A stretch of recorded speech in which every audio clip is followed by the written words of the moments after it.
Assalamualaikum warahmatullahi wabarakatuh. Recording in progress.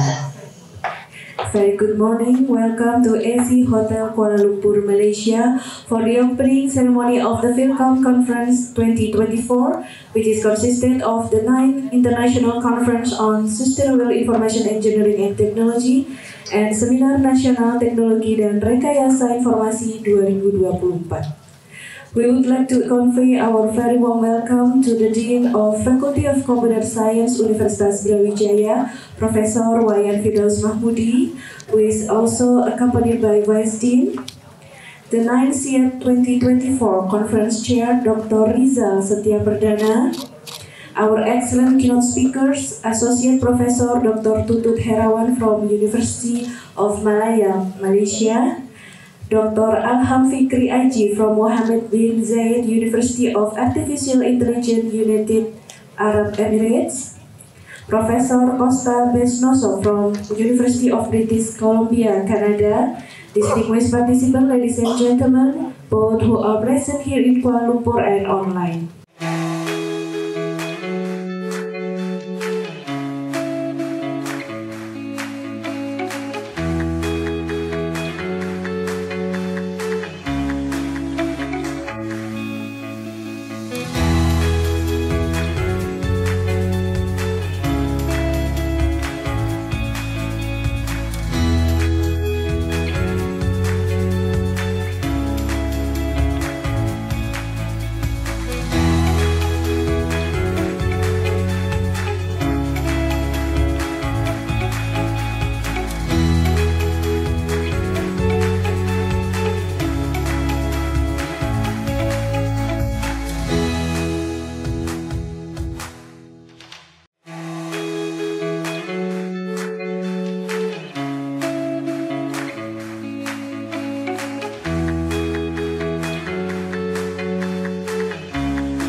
Jessica Kurnianes Fiorini, and I'm the Master of Ceremony this event. It is a great honor to have you all here today. These conferences provide an excellent opportunity for prospective participants to share their current theoretical knowledge, research findings, and experiences in dealing with sustainable information engineering and technology. These conferences will feature presentation by international speakers with cutting-edge session topics. Can you please give a round of applause to this special event? The Honorable distinguished guests, ladies and gentlemen, without further ado, we would like to invite the 9th SIET 2024 Conference Chair to the podium to deliver a welcome speech. Please welcome Dr. Rizal Setia Perdana.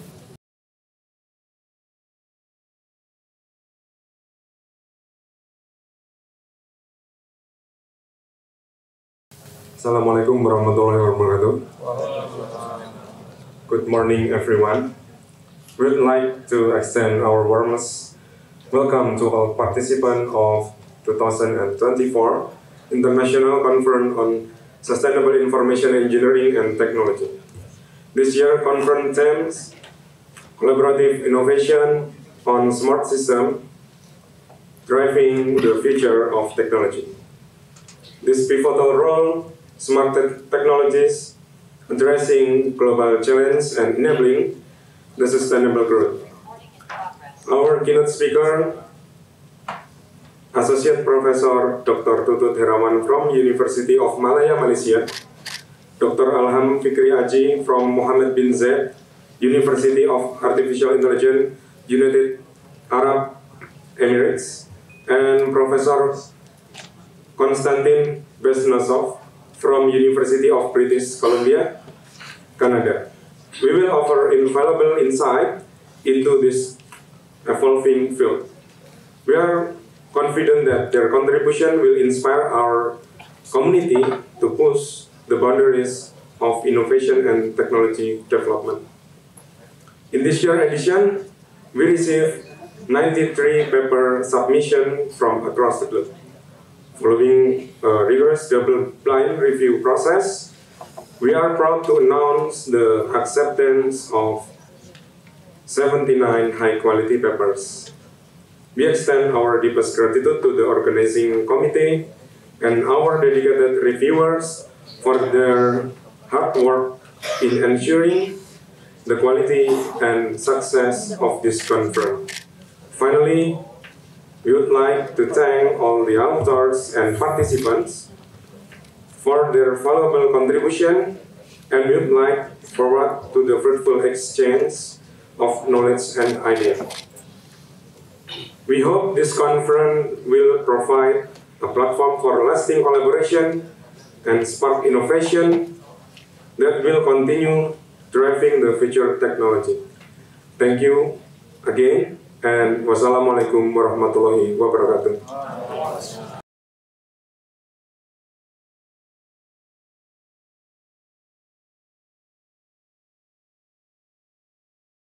Now, the opening ceremony of FILKOM Conference 2024, it's commenced by opening address by the Dean of Faculty of Computer Science Universitas Brawijaya. Please kindly be invited to the podium, Professor Wayan Firdaus Mahmudi.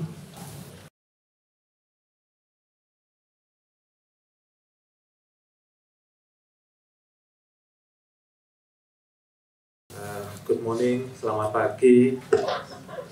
Welcome to Kuala Lumpur. Selamat datang di Kuala Lumpur. As the representative of the Faculty of Computer Science, Brawijaya University, it's my pleasure to extend warm welcome to all participants. SIET Conference, also Seminar Nasional Teknologi dan Rekayasa Informasi SENTRIN 2024. We are honored here to have Professor Tutut Herawan from University of Malaya, Dr. Alham Fikri from Muhammad Zayed University of Artificial Intelligence, and also Prof. Konstantin from Universitas of British Columbia, Canada. As our keynote speaker, we will share their insight on smart system and the power of collaboration in driving technological innovation. Universitas Brawijaya is committed to its vision of becoming globally recognized university, playing a key role in the development of nation through education, research, and also community engagement. As the youngest faculty at Brawijaya University, the Faculty of Computer Science view this conference as a crucial platform to increasing our impact within the international research community. I believe that this conference will bring out the best research, technology, and science on international scale. This event will foster partnership and collaboration, allowing the sharing or research progress between university, institution, government, industry of all sides to advance science and technology. I would like to express my gratitude to all attendees, keynote speakers, and also the organizing committee for their dedicated effort in selecting the most relevant and innovative paper, contributing to creativity and scientific advancement. Lastly, I hope this event inspire future research, benefiting humanity and promoting scientific and technological growth. We wish you success in this conference, and may you enjoy and feel comfortable to the event. Once again, thank you. Wassalamualaikum warahmatullahi wabarakatuh. Waalaikumsalam warahmatullahi wabarakatuh. Thank you, Prof. Wayan.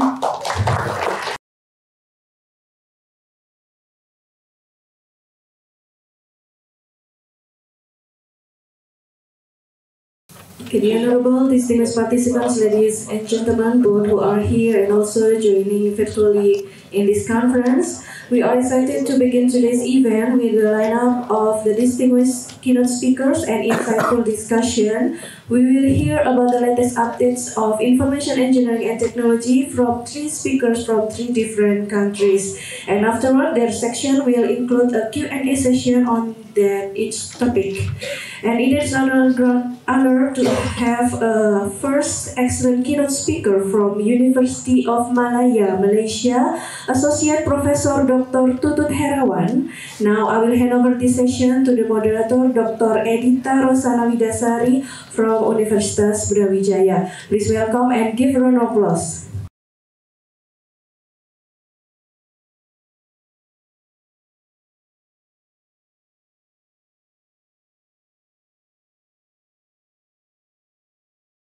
Okay, Bismillahirrahmanirrahim. Assalamualaikum warahmatullahi wabarakatuh. Good morning, everyone. It is my pleasure to welcome you in this morning. My name is Edita Rosana Widasari. I am a lecturer at Faculty of Computer Science, Universitas Brawijaya, and I will be moderating this session. And now our keynote speaker, Associate Professor Dr. Herawan from University of Malaya, Malaysia, who is here with us. Please give him a warm welcome. Okay, before he starts his speech, let me introduce him. Associate Professor Dr. Herawan is an Associate Professor at the Department of Information System, Faculty of Computer Science and Information Technology, University of Malaya.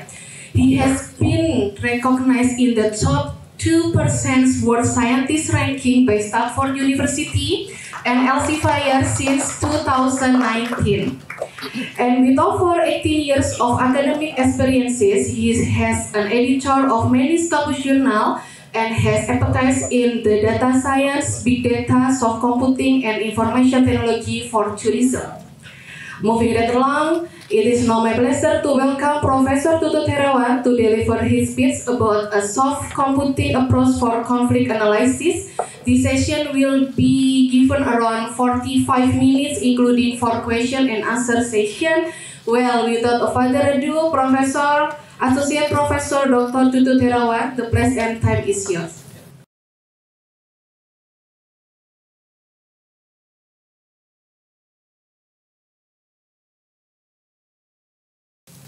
Before I start my presentation about the soft computing method,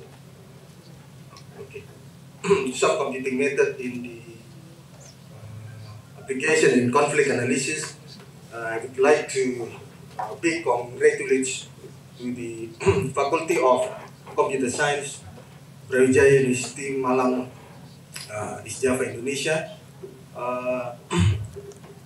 will successfully organize the NINS edition, am I right? Yes. Okay, the NINS edition of the SEIT, International Conference on Sustainable Information Engineering and Technology, 2024. Congratulations to all, especially Bapak Profesor Wayan Firdaus Mahmudi, Bapak Herman Tole, correct me if I am wrong, Pak. And then my colleagues, Ibu Edita, Pak Ali, and then the one who always sending messages every day with me, Ibu Diva. Okay, thank you very much. And also the keynote speaker, my colleague from United Arab Emirates, from Mohammed bin Zayed, University of AI. Mas siapa, I forget the name. Normally, if he meant, I always memorize. Okay, the title of my presentation today is Soft Computing Approach for Conflict Analysis. This idea comes from the facts that the soft computing methods firstly proposed by a very well-known professor from Berkeley, as Professor Lutfi Zadeh, on the idea of computing with code and human reasoning in 1965, proposing the idea of fuzzy sets. And then what happened? Many people say that after the first proposal of fuzzy set, I say that, many people say that, no, I cannot accept the fuzzy. Because if we study the elementary school, junior high school, and senior high school, even to the university level, we study crypts mathematics.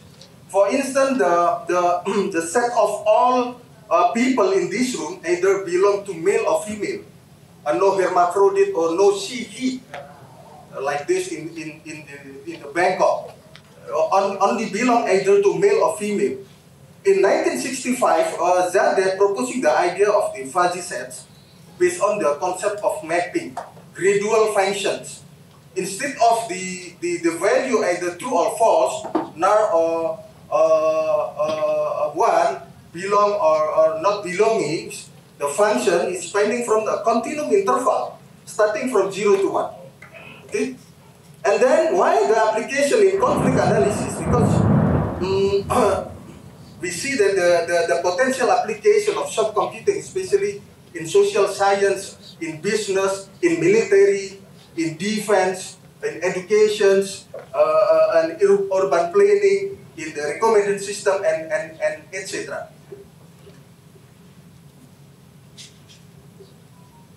The outline of my presentations to introduce to all of you the conflict analysis based on the subset theory or subset approach to define the concept of co-occurrence. Why the conflict is occur? What are the agents? What are the issues? What are the support? What are the coverage? What are the strength? And what are the accuracy of the conflicts? To illustrate by means a tutorial example of voting analysis in conflict situations, I give you one very interesting conflict in the political situation of Indonesia. We collect the data from Indonesia and then we model the conflict into the soft computing, especially the subset theory, and do experiment, and then we will see the recommendation based on the obtained result. Number 4, I will present the real world problem handling conflict situation involving subset approach to discuss the effectiveness, because we want to see the effectiveness. We compare apple to apple, the same engine, the same data set, the same programming language as comparing to the state of the art, the previous existing methods. And finally, I have a takeaway message and potential application in different domains. Bapak Ibu, if you have any question, can call me or later? Or later, okay. If you wanna call me, my name is very straightforward. The most sexiest name in the University of Malaya. You can read from the back is Tutut, from the front is Tutut. So if you study the cryptography, Ibu Edita told me my name is has the hash function, revertible function, inverse, what she said to me. Okay, now, if we see the picture, a conflict arises. Between the two agents, the first agent recognizes this one is no, this one Tutut number 6. The second agent is, you can see, number 9. Decision making is an important aspect when we consider information about the result. And then, the key component, obligate, must, it is must, obligates to analyze the conflicts. And as I mentioned earlier, has been used widely in education, election of president, election of governor, and many more. Uncertainty. Why uncertain? Everything in the world is uncertain. In the University Brawijaya also uncertain. What makes University Brawijaya certain? Only one. Tuition fee, because students need to pay every semester. Right. Am I right, Pak Dengan? Yes. Okay. 3 concepts of uncertainty that we propose in the concept of soft computing to handle conflict situation. Number 1, alliance, coalitions. That's when I deal with Ibu Edita. Okay. Okay. Number 2, neutral. I totally disjoint with her. Number 3, against, a conflict. And here, since we bring the concept of soft computing, instead of we define this one into a crypt value, we will have fuzzy value here.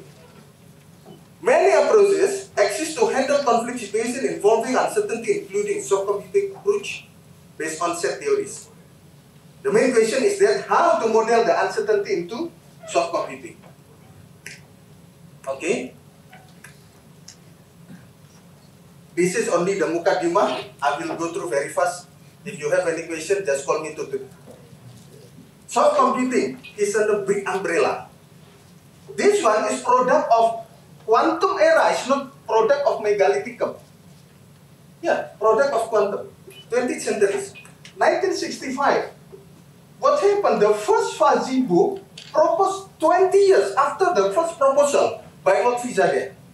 That means, Bapak Ibu, if you want to get your paper published to Nature, or you have a very big dream to do, I want to be the candidate of Nobel laureate, recipient prize. You have to think that your theory has been recognized, mathematically proven in our field, computer science and IT, and has been cited by more than 100,000. And industry, of course, use your theory for the practical purpose. Approximate solution. Why approximate? Fuzzy approximation. Crypts only true or false. Fuzzy based on the gradual values within the interval of the continuum from 0 to 1. That means in here soft computing defined as approximation solution to the problem of nonlinear in computer science. Typically, traditional hard computing algorithm, Bapak Ibu, if you open your computer, you press enter, that means yes. Either that means 0, true or false. In the hard computing or traditional mathematical approach, heavily rely on the concrete data and mathematical models to produce solution of problem. Because we need what is this human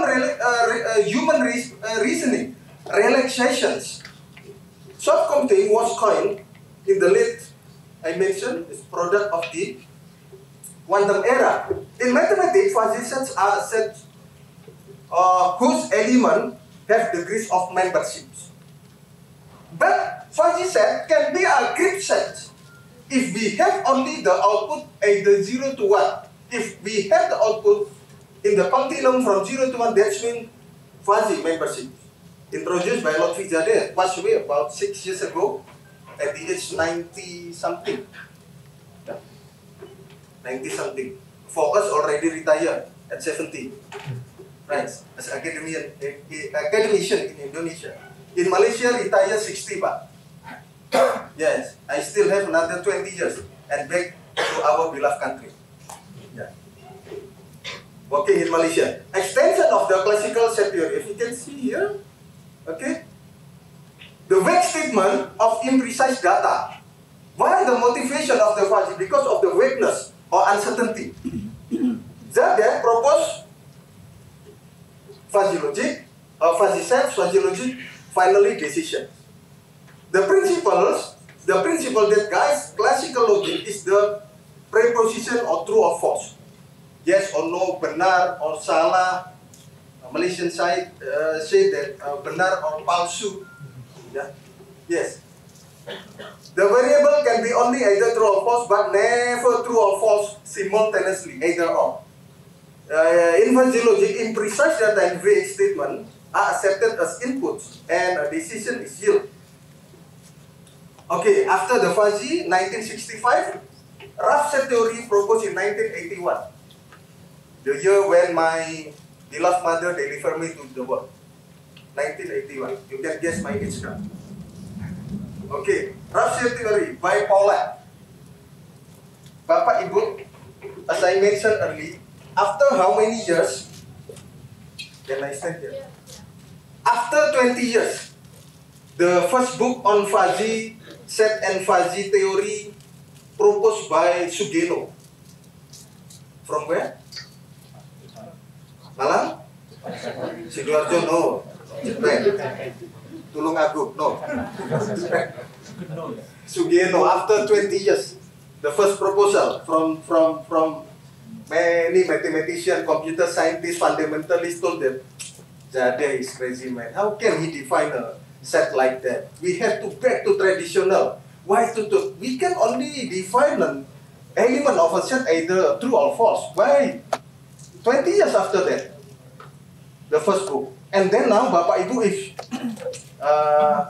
you realize, yeah, you go to your kitchen, you go to washing room, if you push your washing machine, either on, off, now there are many choices. Wool, jeans, cartoon, fuzzy, Am I right? Yes. You have a washing machine or not at home? Fuzzy and not fuzzy. 1981, almost 20 years after the first proposal of Lord Vizade by proposing fuzzy system, the second rough set theory, fuzzy, blurrers. Rough set, what do you mean by, in Indonesia, what is rough? Kasar. Yes, after fuzzy, then kasar.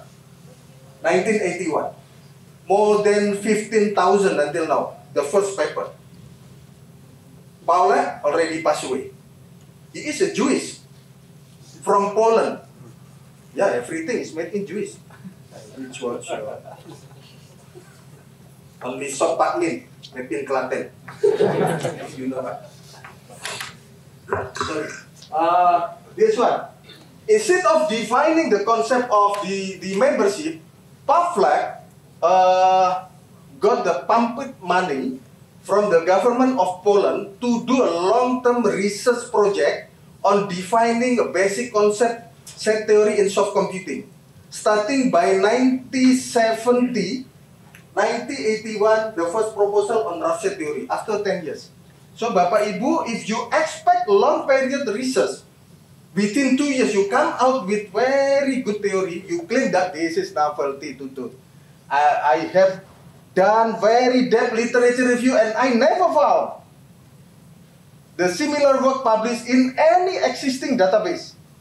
Yeah, you can claim your own theory by the concept of upper and lower approximation. Why? If we see the set this one with the border of the red line, we cannot define precisely the set unless we approximate by upper approximation and lower approximation. What happened to the upper minus lower boundary? That is the concept of rough set. I continue.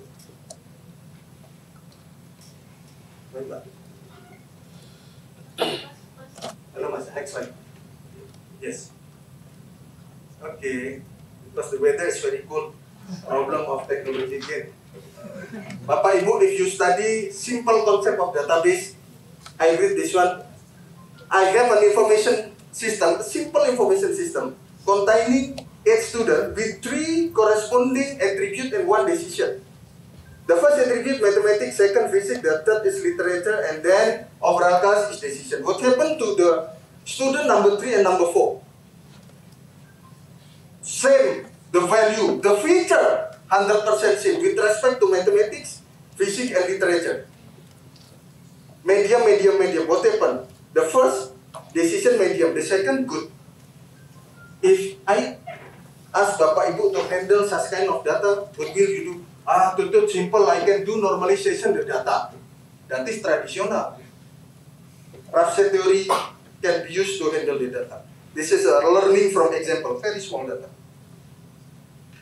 Next, soft set theory. Fuzzy, kasar, and soft. Soft meaning lembut. And then what is the different part? Soft and fuzzy. Later. Soft set theory is a generalization of fuzzy and rough set theories that was proposed by Dmitry Molotov, my best friend from Russia. He's very old, 73 years old. When I submit the paper with the title soft set theory, never got rejected because the reviewer is Molotov. So I sent a message to Molotov, Tutut from Indonesia, can you accept my paper? Yes. Only one answer. Yes, very good. I am one of the key players in soft set theory. If you want to use this theory to any application in your field, let me know. I will help you to get accepted your paper.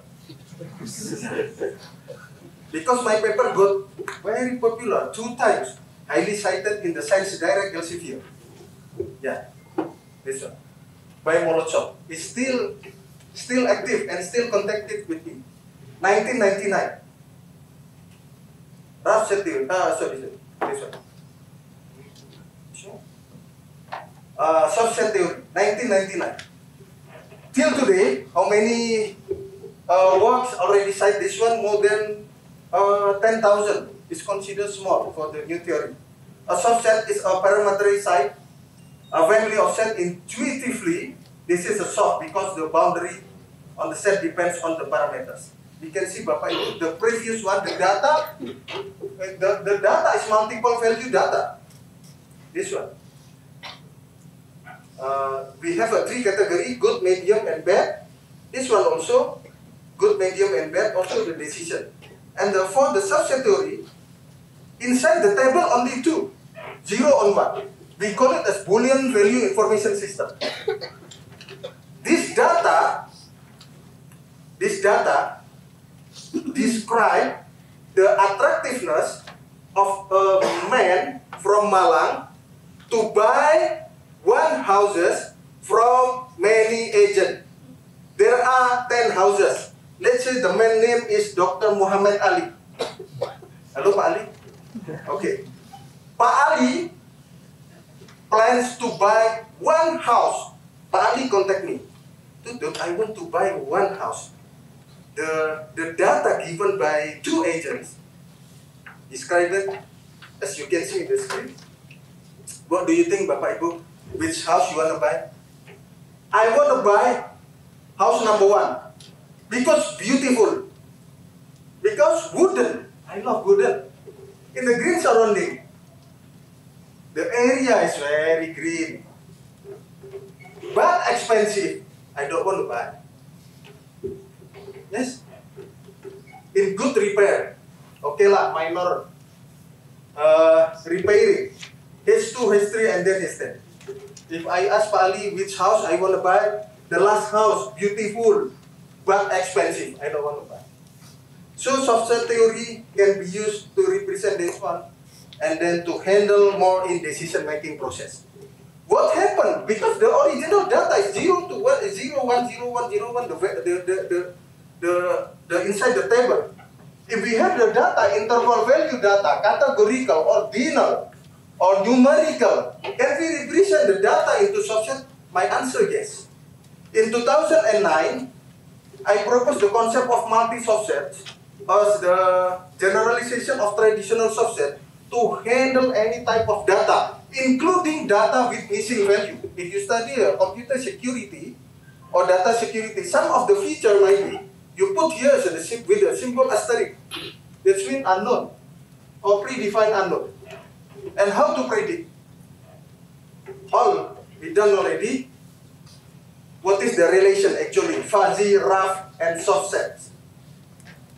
In here, fuzzy intersect with rough set theory is script set theory, traditional mathematics. Many people, including Tutut Herawan, say that soft set theory is wider than both and also crypts. It's still debatable. If Bapak Ibu can improve and can prove that soft set theory is wider than fuzzy, rough, very welcome. Yeah, and chance to get accepted your paper very high. Even Bapak Ibu can combine soft fuzzy, fuzzy soft, soft rough, rough soft, and many more combination. Double and triple combination. Okay, this one is the main content of my talk today. What is soft set? Are you love mathematics, Bapak Ibu? Hello? Yeah, Pak Herman and Pak Dekan. Yes, sure, to the but very sure. Not sure. Yes. Because why? Because mathematics is the most beautiful girl in the world. Lebih cantik dari siapa? Ya, saya tak tahu artis Indonesia. No.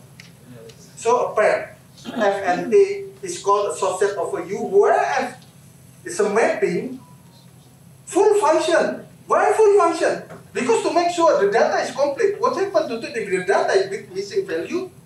Predefined missing value, we need to train the data to make sure the prediction is above 90%, to put the feature to the particular object with respect to the attributes. In other words, a subset of a U is parameterized when the subset the universe U for E belong to A, Fe might be considered a set of approximate elements. So this one, the data, we have the universe, all the houses. that Dr. Muhammad Ali want to choose only one. The parameter or the attribute is beautiful, wooden, in green, expensive, and in good repair. And the subset is defined this one. It's very straightforward. I told to Molotov many times, to Dmitry Molotov, if I know that idea, I will propose the idea before your proposal. I will rename this set become not subset, but tutut set. It's very simple, the idea. Now it's very popular. Yeah. How come the old man from Russia thinking about this? Indonesia is also considered to be the country with good or strong, maybe, with mathematical background, because every year government send the representative for IMO, International Mathematics Olympiad, at least bring a medal back to Jakarta. Okay, multi-subset, standard subset equivalent to Boolean value information system. And what happens if the data is not Boolean? I proposed in 2009 the concept of multi-subset. I present this paper in Iwate Prefectural University in Japan, and thanks God, Alhamdulillah, got attract many citations. The idea of multi-subset to handle the Boolean value information system. After I introduced the first notion, the idea of multi-subset to the conference, I extend the paper, got an invitation, and published to knowledge-based system in 2011. In 2019, a group researcher from University of California, Los Angeles, sending email to me that my theory is not free from error. Yeah, but I am very lucky since they say that my theory is not free from error. They counter my theory and my name include in their paper. So I increase number of publications. So Bapak Ibu, if you can practice what I done. Yeah, what I have done. The idea comes from the decomposition. So I have one table. Let's see from this one. Okay, this table I make a decomposition. Instead of we preset this table into one small data about this, I decompose it. The subset based on the mathematics attribute, physics attribute, literature attribute, and overall class. Maybe you have a question how to maintain the interaction among the attributes, because the nature of the data interact each other. For student number 1 has the mathematics feature good, physics medium, literature bad, and overall bad. We have the communication among the data. So no loss, still communicate each other through the function given. Okay. This is the concept of multi-subset. Okay, maybe need more 1 week to understand this, but actually very simple one. Yeah, how to make the editor edit with your paper, put lot of mathematics. They will say, your paper is very good with heavy mathematics. I recommend accepted. Actually very simple, only the way to represent the language into mathematical formula. If you go to many journals like IEEE Transaction, the journal of A star star, A7 star, 60% the content of the paper, of course, with mathematics. And majority written by Chinese group. One paper published by 2D. What happened after 1 second? Group of researchers in China, they study in details to find the gap and write the solution. Yeah. Yes, you check IEEE, TKDE, ACM transaction, majority. 80-70% the author, China. Whether for mainland China or other chains. Yeah, multi-subset, this is the concept of decomposition with respect to one attribute to the A attributes. I will continue because I believe many of you do not like mathematics and picture.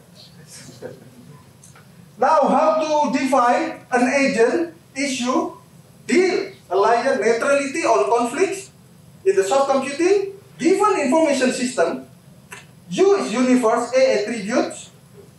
An element of U is called object or agent.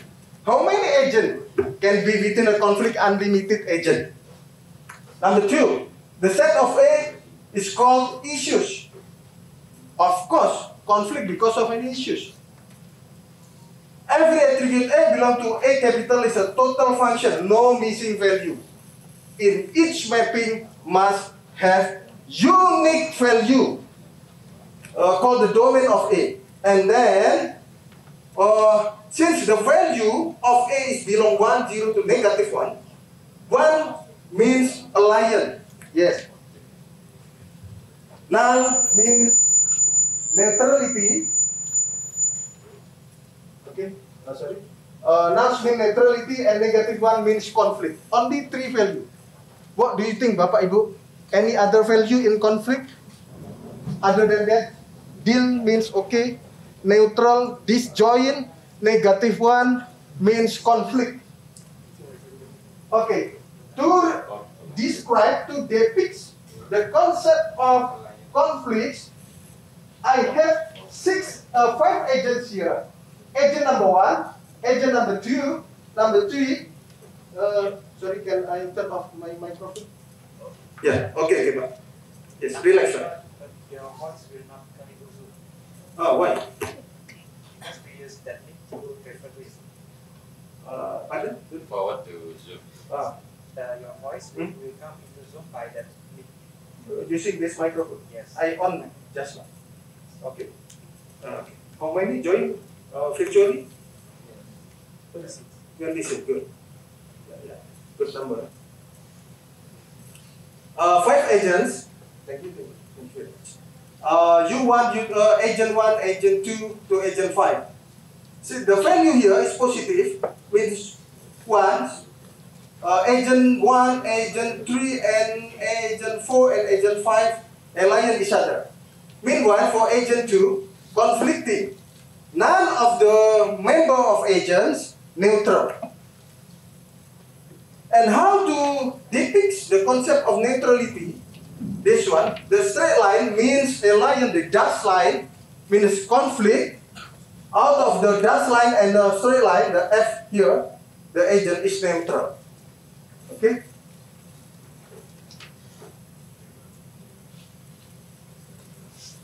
Formally, the concept of alliance, neutrality, and conflict can be defined as follows. This one, the prerequisite definition before formally proposing the concept of alliance and all.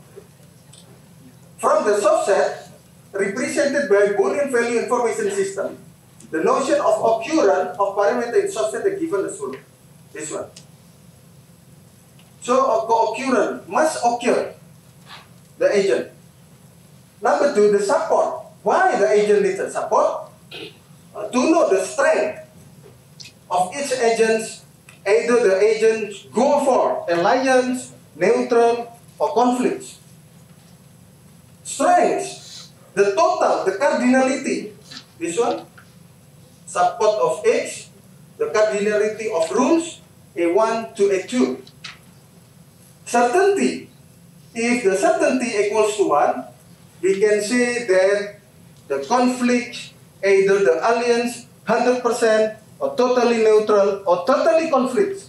We cannot say that the conflict is almost alliance, almost surely to be alliance, almost surely to be the neutral, or almost surely to be the conflict, because the certainty equals to 100%. Coverage is defined as a support of rule A1 to A2 divided by the cardinality of A2. Okay? The past slide is about the formal definitions involving mathematics, which is sometimes make us boring with mathematics. Now we want to see the beauty of the soft computing into the real world problem. We collect the data from Liputan 6. Bapak Ibu, do you know Liputan 6? And Viva News. Every day you read this one. Or you read, what is it? Lambetura something. Which is very popular. Betul. I do not know. I didn't follow. I don't have the social media. Do you know why? Social media is alcohol. If you drink one time, you get addicted. You don't trust me, you go to downstairs, you drink alcohol, addicted. Okay, still have enough time? Yeah, of course. How many minutes? 15. 15, okay. Time is very fast.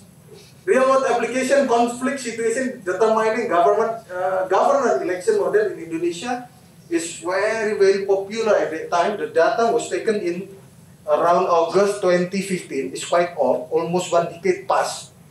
But very interesting how the concept of computing can be used to give a recommendation to the parliament in Senayan in Jakarta, towards the conflict on the determining the election of the governor, either direct election or indirect elections. The dataset is taken from Liputan 6 and Viva News. Actually, we already approached the parliament. They said that no, we cannot provide the data for you because the data is confidential.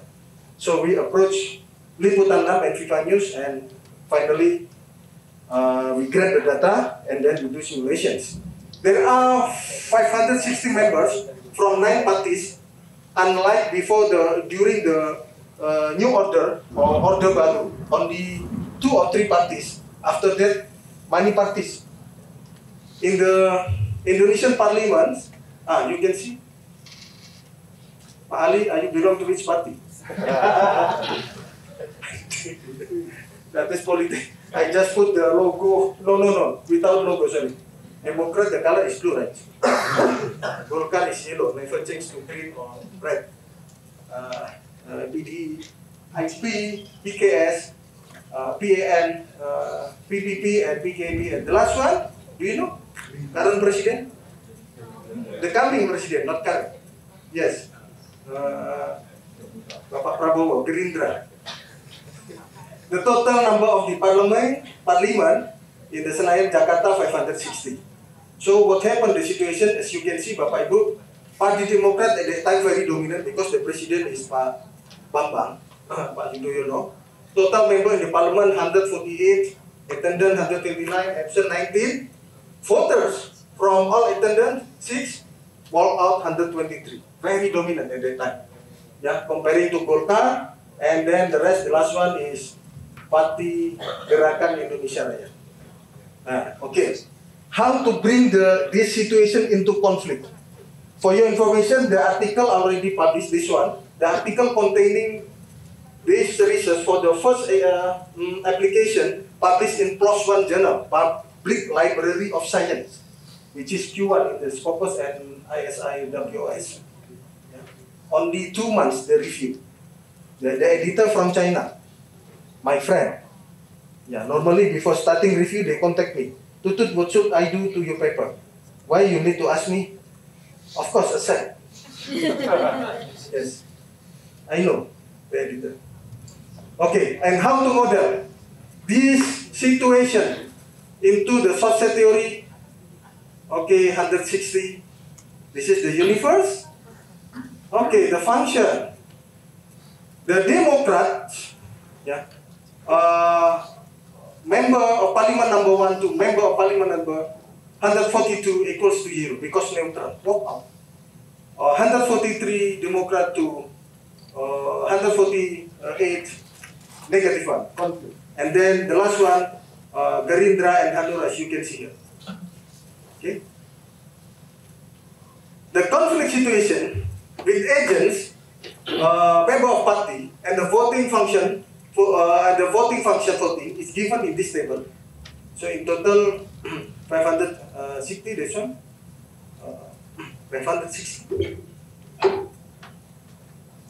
This one,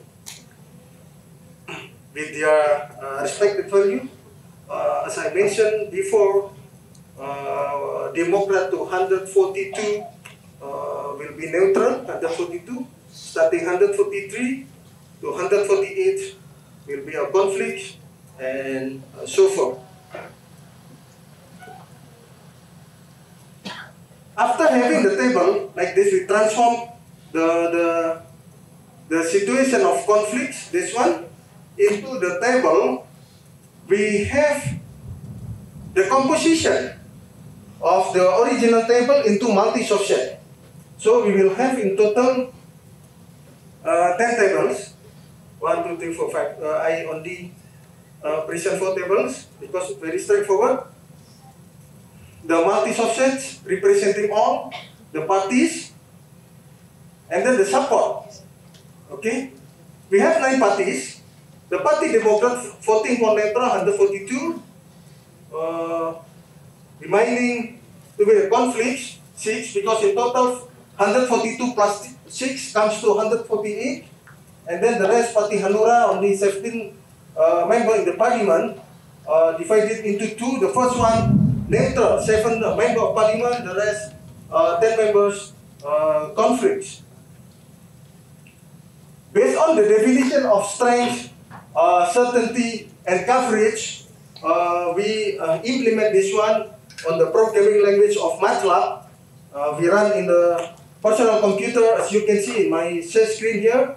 The result strength about 16 facts, 0.20 to 154, the certainty 0.959, and the coverage 0.414. Okay, Bapak Ibu, as you can see, the graph, the possibility of 19 issues based on the conflict situation in the governor election model. Okay, we have the conclusion like this. Why the conclusion? We can reduce the conflict here because we define the concept of approximate conflict graphs. Why? How to compute the approximate conflict graph based on the value that one? We only choose the most dominant conflicts for each party. Democrat, okay, let me explain. Democrat, the first one is neutral, 142 members, and then 6 members conflict. If we see here, the value of coverage, certainty, and strength for the conflict with respect to Party Democrat, comparing to coverage, strength to the neutral, the value is most dominant because in here 0.04, for the neutral 0.95. So we only select the most dominant one, and then finally we get the final decision. The final decision like this.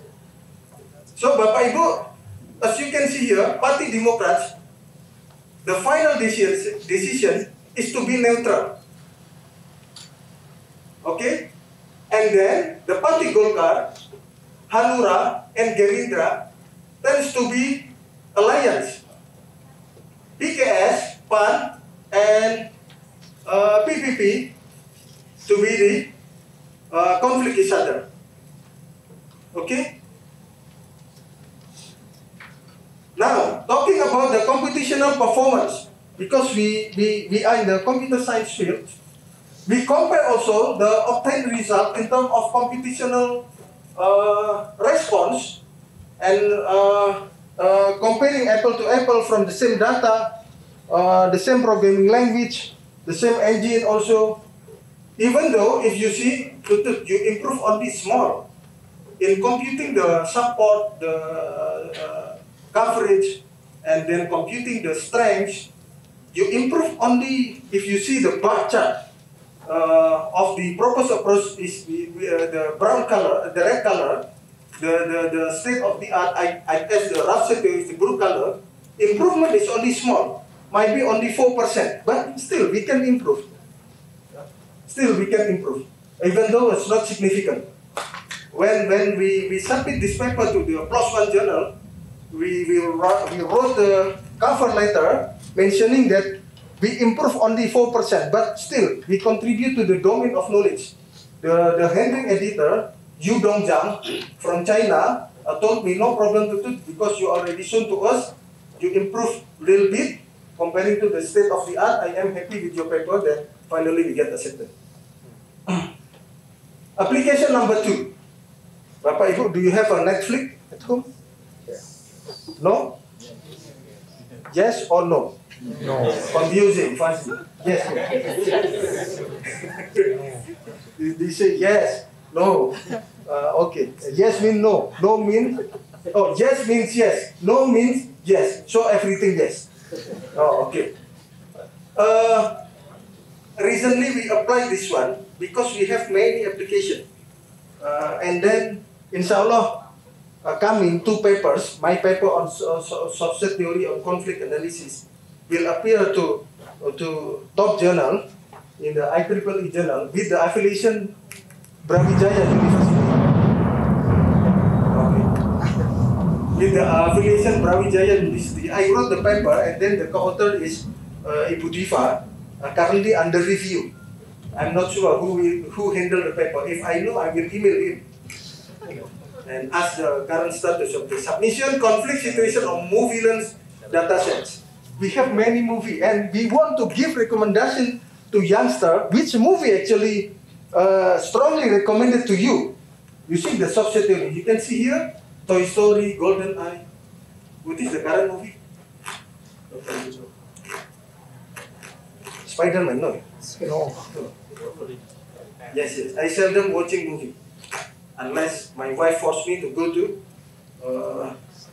yes, movie studio to watch movie. Otherwise, I will stay at home. Okay. Golden Eye, 4 Rooms, Get Salty, Copycat, the last one, Right Chapter 3. Okay. Oops. How to represent the movie into the multi-subset, this one. We have Friends movie. And then with their respective support. As you can see, Bapak Ibu here, some of the movie is with the positively, which means the alliance among the agent. Null means neutral, negative one means conflict. Yeah. For the movie number 3, on the positive and negative, and then the rest movie number 10, Richard 3 is positive and negative, no neutral, yeah, among the agent. Okay, I continue. We implement this one still on the same programming language, MATLAB, to compute the coverage, certainty, and strings. Yeah, the possibility, total conflict here, based on this scenario, is 26 possibility. Here, 26. Okay? I continue that one. Okay. 3 types of conflicts: alliance, neutral, and negative. Toy Story to the movie number 10, Richard 3, and then after we reduce the graph based on the approximate graph, the most dominant conflict in each movie, we got this one. So movie number 1, Toy Story, is not conflicting to Richard 3, but they are in alliance relations. For the computational time, we still can improve, and this paper published in 2018 in the IEEE journal. The review very fast, because at that time movie conflict situation and recommendation model is very popular. Okay, this is my takeaway message. Subset theory is new mathematical approach in soft computing, which potentially offer wider application. Why wider applications? In my early slide, I explained to all of you that the many researchers come out with the mathematical proving that subset theory is bigger than fuzzy rough, the hybridization fuzzy rough or rough fuzzy, can provide wider application and hybridization with previous set theory approach, like gray set theory, fuzzy soft, soft fuzzy, fuzzy rough, rough fuzzy, and triple combinations. The second, the proposed method is potentially be further explored in handling conflict situation, especially in military. The thing now is difficult to get the real world data. If you got real world data, it will be very good. My recent paper, I wrote with Dr. Diva, the data I received from Nigeria. Do you know Nigeria? One of very well-known country in Africa who produce many top football players. the conflict situation in Nigeria very well now. What do you think? What do you know about Shudo, Bapak Ibu? Shudo code. What is Shudo? Yeah, Shudo. P-S-U-D-E-O. P-S-U-E-D-O. Shudo. Shudo. What is Shudo? Sometimes look okay with us, but behind us they kill us. That is Shudo. Unreal. This is very uncertain situation, especially Professor Basuki said that during the conflict situation in the military in war, one country attacked another country based on pseudo setting. Unreal. We do not know behind the scenario that is real. One country attack to another country, one enemy attack to another enemy. We do not know. If we study about the social media, the concept of security, Professor Basuki is my friend. I have a Facebook account. Professor Basuki is my friend. The chairman, Dr. Rizal is friend of Pak Basuki. But I am not directly friend of Dr. Rizal. If I take my picture in my wall, I post my picture in my wall, I tag Bapak Basuki, can Dr. Rizal see my picture via Bapak Basuki? Yes, of course. Because friend of my friend is my friend. Enemy of my enemy is my friend. Am I right? Yes. Okay. Enemy of my friend is my enemy. Friend of my enemy, of course, my enemy. That is simple.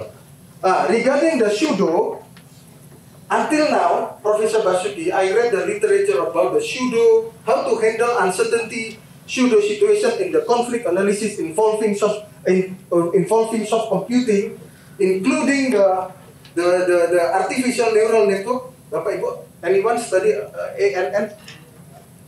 Black box testing, simple. Hello? Hello? Yes. What is the problem? Oh, sir, now XAI, explainable artificial intelligence, everything said that. Regarding the pseudo, as I mentioned, I do a depth literature on the existing work. No one of the work discussing about the pseudo, because the thing is uncertain. So far, we use the concept of uncertainty based on the support, the strength coverage of the conflicts. Yeah. So my question is, no existing work, and I don't have any plan to bring the issue about the pseudo in the concept of the conflict analysis. So far, I applied the standard conflict analysis in soft computing into different domain of knowledge, Professor Basuki. Yeah. If you can have the bright idea, the concept of paper on embedding the pseudo concept into the conflict analysis involving a soft computing will be, I think, the first idea. Yeah, I think the first idea, especially in the security, cyber security, threats, and many fields related to the security. Yeah. Am I answer your question? Okay. We'll try to collaborate with you later. God willing, inshallah, Pak. Yeah. Okay. Yeah, thank you for the answer, Prof. Chuchu. So we still have time. Are there any question or comment from the audience and participant? Oh, okay. We have one last question. Use my microphone.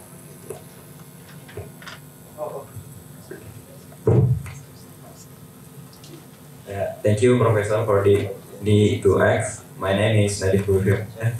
I want to ask from your research about the data. On your research, data is processed using 1, 0, and negative.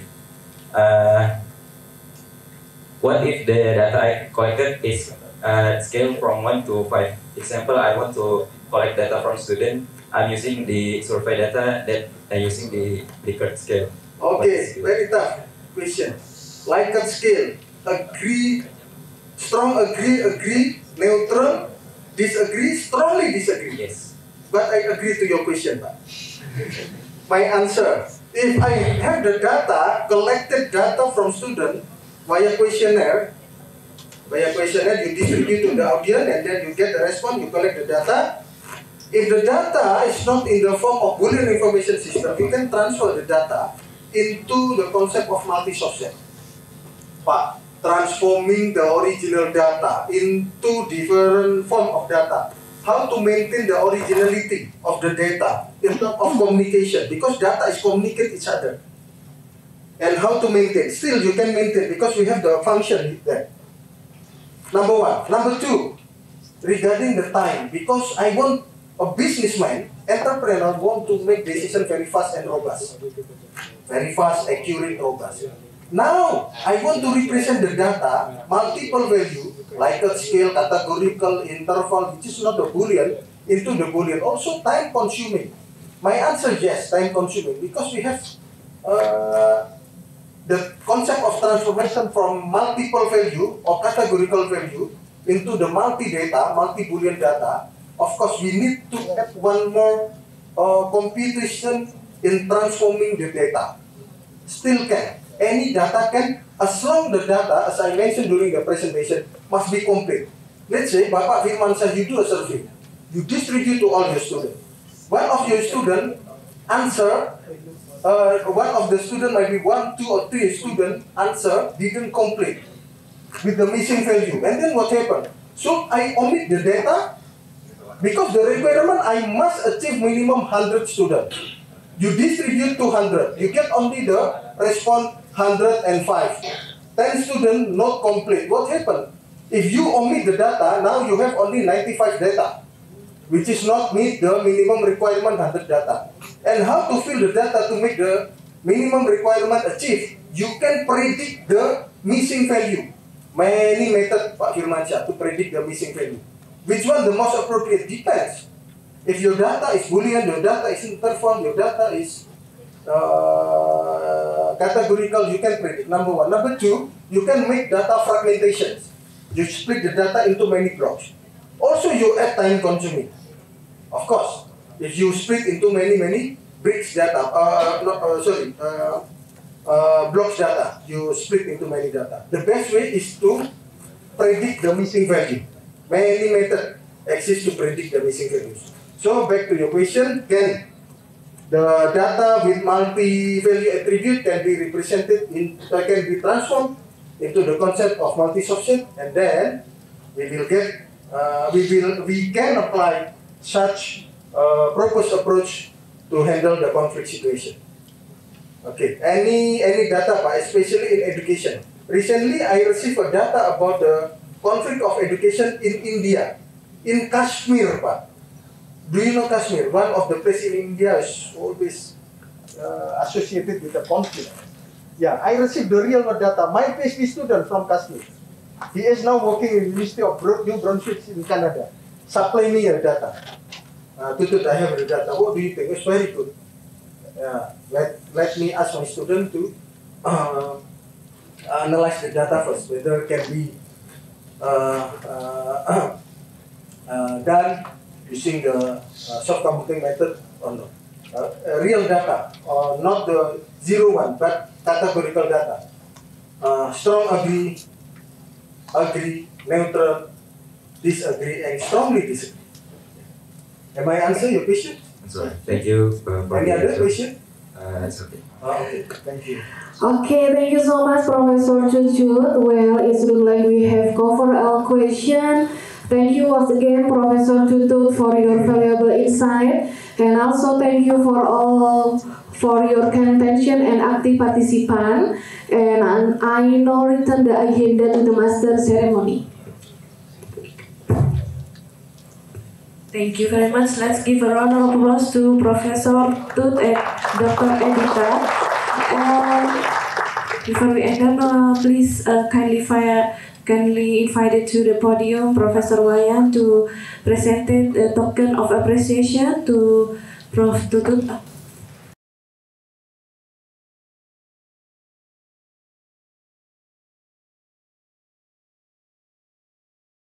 Thank you. It's very honor for me.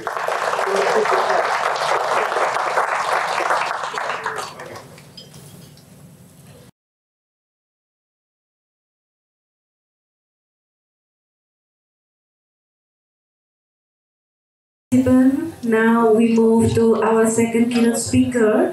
We welcome our keynote speaker, Dr. Alham Fikri Aji from Mohammed bin Zayed University of Artificial Intelligence, United Arab Emirates.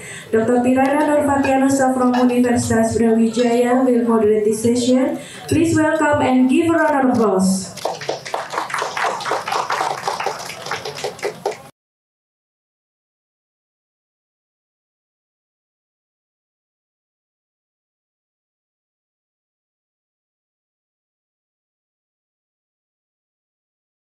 Okay, good morning, distinguished guests, colleagues. Welcome to SIET 2024. My name is Tirana Nurfatianusa, and I'll be your moderator for this session. So today we have a distinct honor of hearing from a leading expert in natural language processing. So we already have Dr. Alham Fikri Aji joining us today. Welcome, Dr. Alham. And thank you for accepting the invitation to be our keynote speaker. So before Dr. Alham presents his presentations, let me share a bit about his background. So Dr. Alham Fikri Aji is an assistant professor at Mohammed bin Zayed University of Artificial Intelligence, or NBZUAI, United Arab Emirates. He is also an adjunct faculty at Monash, Indonesia. He holds a PhD from University of Edinburgh, where he focused on improving machine translation efficiency. His research now centers on multilingual and allow resource NLP, and involves developing large language models and NLP resources. Prior to joining NBZUAI, he gained industry experience at leading companies such as Amazon, Google, Apple, and Kata.ai. Today's sessions will consist of presentations followed by a Q&A session, and the entire session will last for 45 minutes. And now, without further ado, Dr. Alham presents a presentation entitled Multilingual NLP, Challenge, Progress, and Opportunity. So, Dr. Alham, the floor is yours.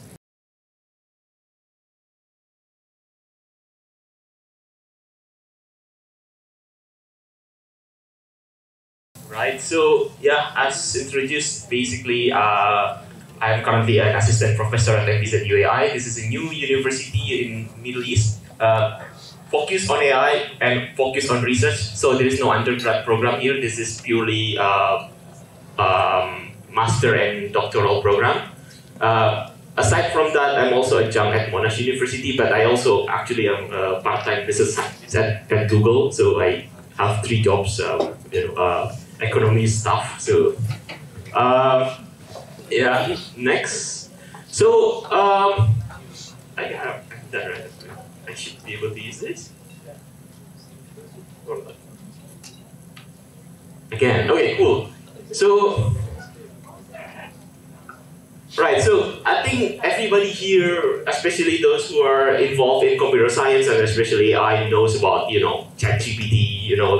People call this Gen AI, but in a sense, this is just language modeling, right? Like the scientific term is language modeling. Gen AI is just marketing term, right? That's why, I always put this plot. Gen AI only appears like few years, but the term of language model has been there, right? So the progress of AI language models are massive, especially in NLP, right? We see a lot of large language models appearing from industry, like Google have one, OpenAI obviously, Meta has one.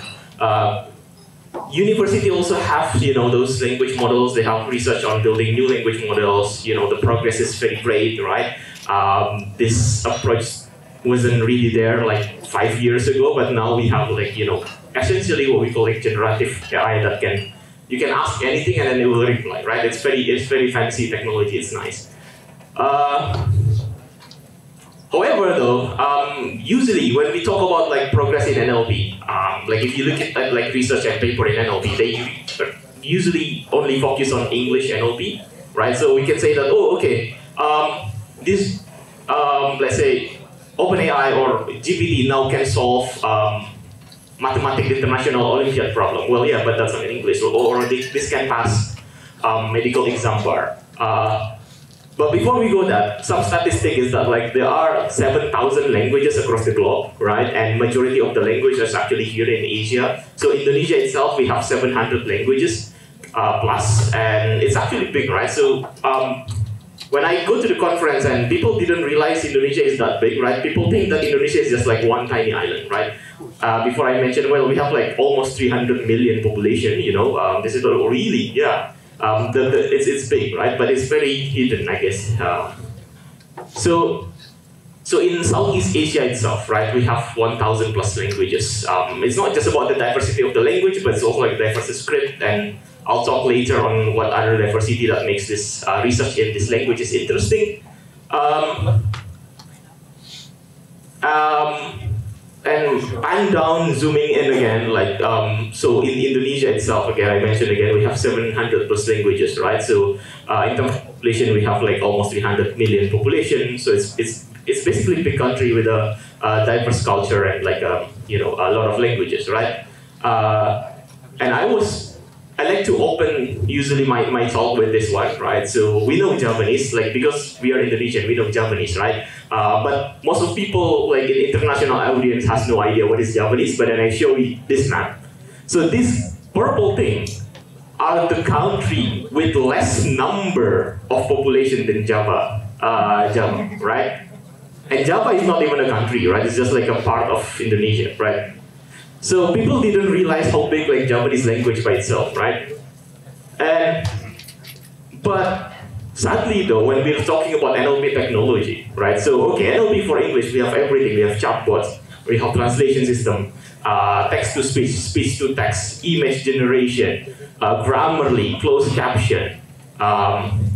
Japanese with 100 million speakers, it's okay, but the quality is definitely less, right? So think about, let's say, auto caption in Japanese, maybe not as good as in English, right? Think about image generation in Japanese, maybe not as good as in English, right? Translation maybe not as good as well, but the technology is still there.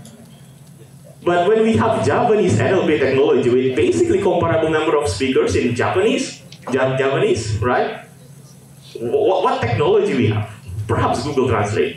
That's it, right? So we have lack support on, this is not just for Japanese really, but it's like a lot of other multilingual languages.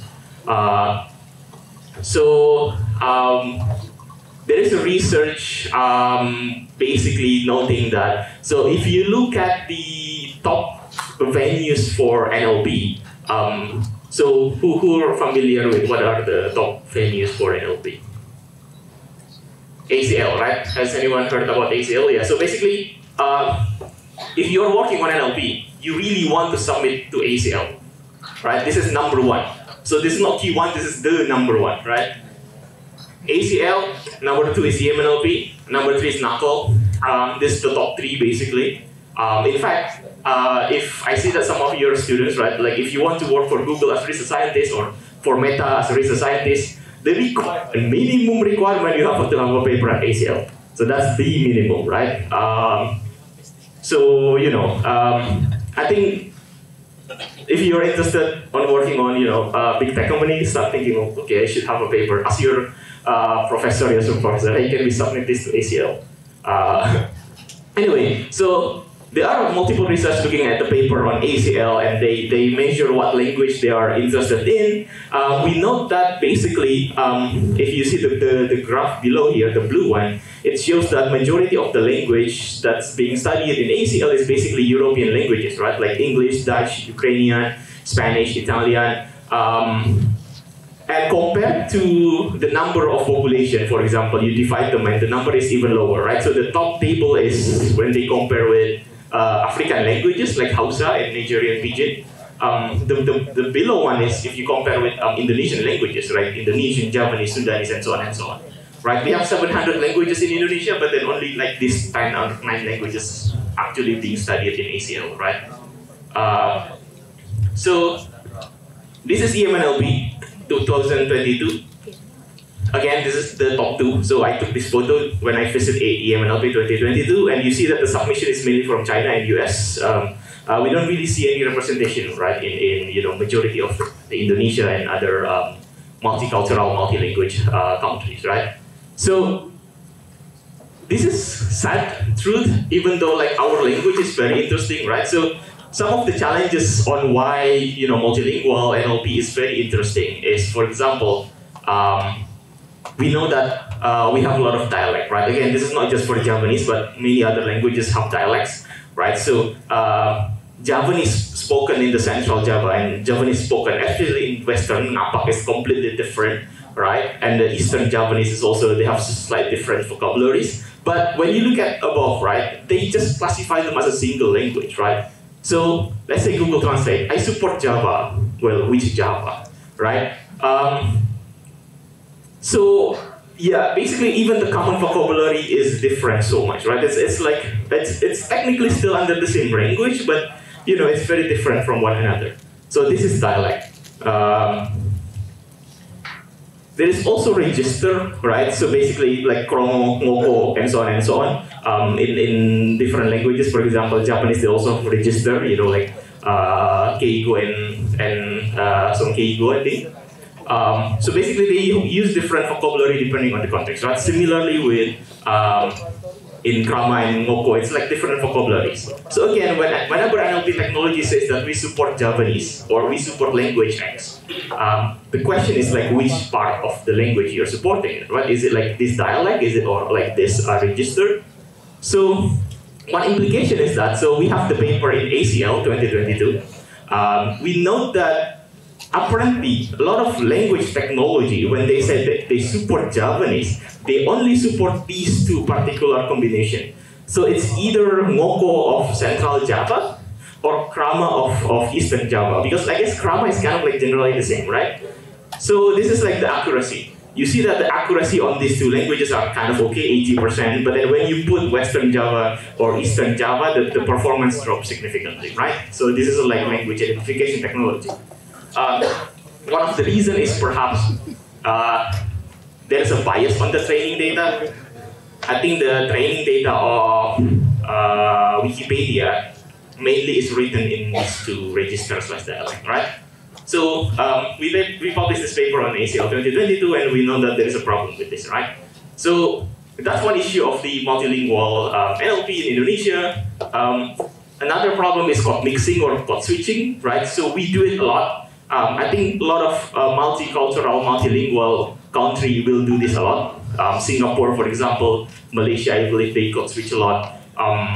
Indian languages, they code switch a lot, right? So what is code switching? Code switching is basically you mix multiple languages together, and we didn't even realize that.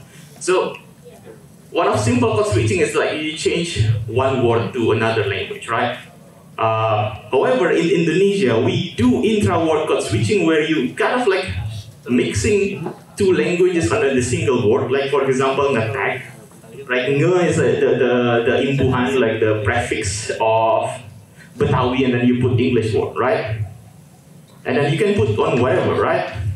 Put one English word, let's say, I don't know, I'm doing presenting, so I am no presents, right? That's a valid code switching, right? So basically, yeah, we do this a lot, and like we don't realize, right? So code switching is also another challenge in multilingual NLP. Code switching not only happens between the English and the local language, but it also happens with multiple languages. So for example, in East Java, you'll see some communities code switching between Java and Maduris, right? Because naturally, it is like in the intersection of the languages, so they just code switch both languages. So Singapore is very interesting one because it's basically people from different locations, so basically they code switch a lot of languages at once, right? So you can see in Singapore they code switch Mandarin, Cantonese, English, Malay, Indonesian, Hokkien, and English, and perhaps Tamil too, because Tamil is also one of the languages in Singapore in a single sentence, and that's completely fine, right? So code switching is very interesting. So we have a paper in EMNLP 2023 noting that, like, okay, so if you have large language models and then you test them on code switching data. So generally, right, so large language model, the bigger the model, the better the performance, right? So if you see the orange line here, the orange here is a testing on like standard language, and the axis here is like on the left side, the parameter size is bigger, and naturally, the more parameter you have, the higher the performance, right? However, if your data is in cut mixing, the performance doesn't really go up at all. This is to note that large language model is having harder time on understanding code switching. So another challenge is that basically inconsistent orthography or inconsistent writing mechanism, because many of these languages are designed to be spoken, right? So they are not really a written language. So there are spoken languages. However, because of technology, people have the needs to write this language, right? For example, your short message or social media. So because there is no standardization on how to write, maybe there is, but people don't really follow. So people can write whatever, right? So for example, in Japanese, apa, some people can write it apa, some people with o. It doesn't really matter because the speaker understand anyway, right? But this is a problem for machine, especially the NLP system, because if you know how NLP works, they first convert the text into a token, right? And apa and oko is completely different token ID, right? So they see like this is as two different words, even though they are the same, right? So this is also another challenge. However, I think one of the main challenges that I would like to kind of deep dive on this speech is on the lack of the data, right? Because at the end of the day, what we need is basically data, right? Especially nowadays, NLP technology requires a lot of data. Yeah, data is very important, and generally speaking, the number of data available across the internet is very skewed on very few languages. And when you go back to the tail, you see that these languages has no data, right? So this is the number of data of Wikipedia compared to the number of population. So the blue one is the European languages. So compared to the number of population, in parallel with the data size, they are basically higher compared to, if you can see the red one is the Indonesian languages, they have less number of data available by the number of population, right? So African is also have a, so there's also a similar plot where we add the African languages, they're also facing similar issue like us. So the implication is that when you see this multilingual quote-unquote language model that supports multilingual and many languages, you see that the majority of the composition of the training data is basically just English, right? And because we have limited of data, when they said, okay, this model is multilingual, they only support maybe 100 or 200 languages. They don't really support more, right? So even like, until recently, even maybe no, like Google Translate doesn't support Minangkabau, even though that's like very popular, like we have a lot of Minangkabau speakers, right? So basically, lack of representation and lack of support, right? So, oh, is it broken?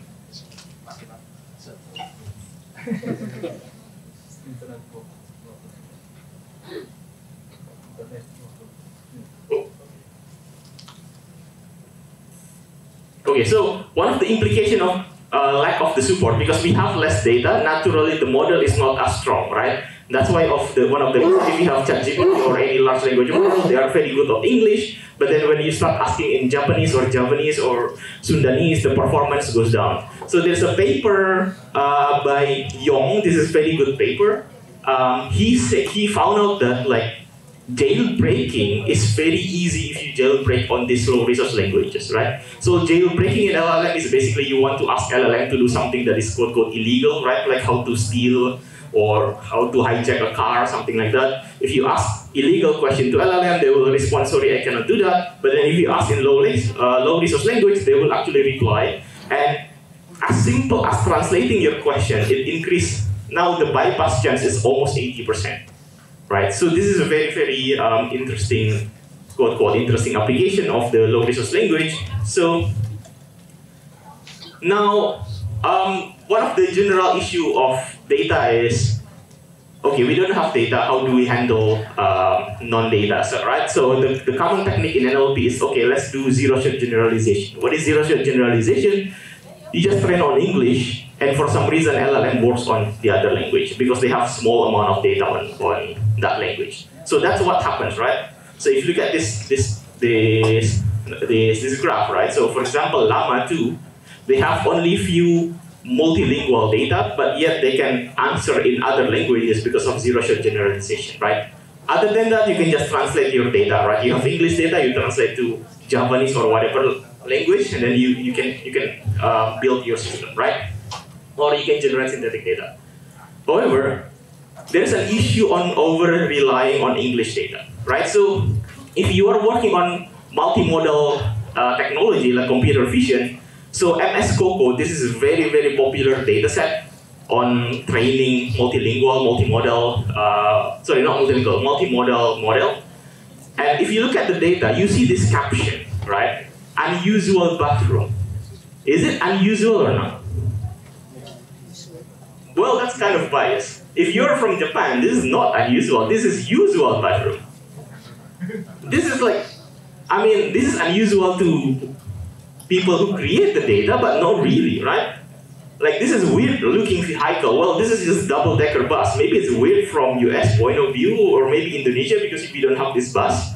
But it's not really weird, right? Depending on who you ask, right? So if you rely on English data, then your point of view, your model point of view is basically going to be Western-centric, right? So your model will see this toilet and see, oh, this is weird, this is unusual, right? So there is another data, it's Mintaka, right? This is data by Amazon. I created this data basically, but this is bad because of this particular reason. The way we create this data is that, okay, we create question answering, right? So we use this data basically to train Alexa, to evaluate Alexa on question answering on multilingual, but then we create the data by first creating the question in English, and then we translate to many languages. Now the question is basically very US-centric, right? Like, which US president has had the most votes, right?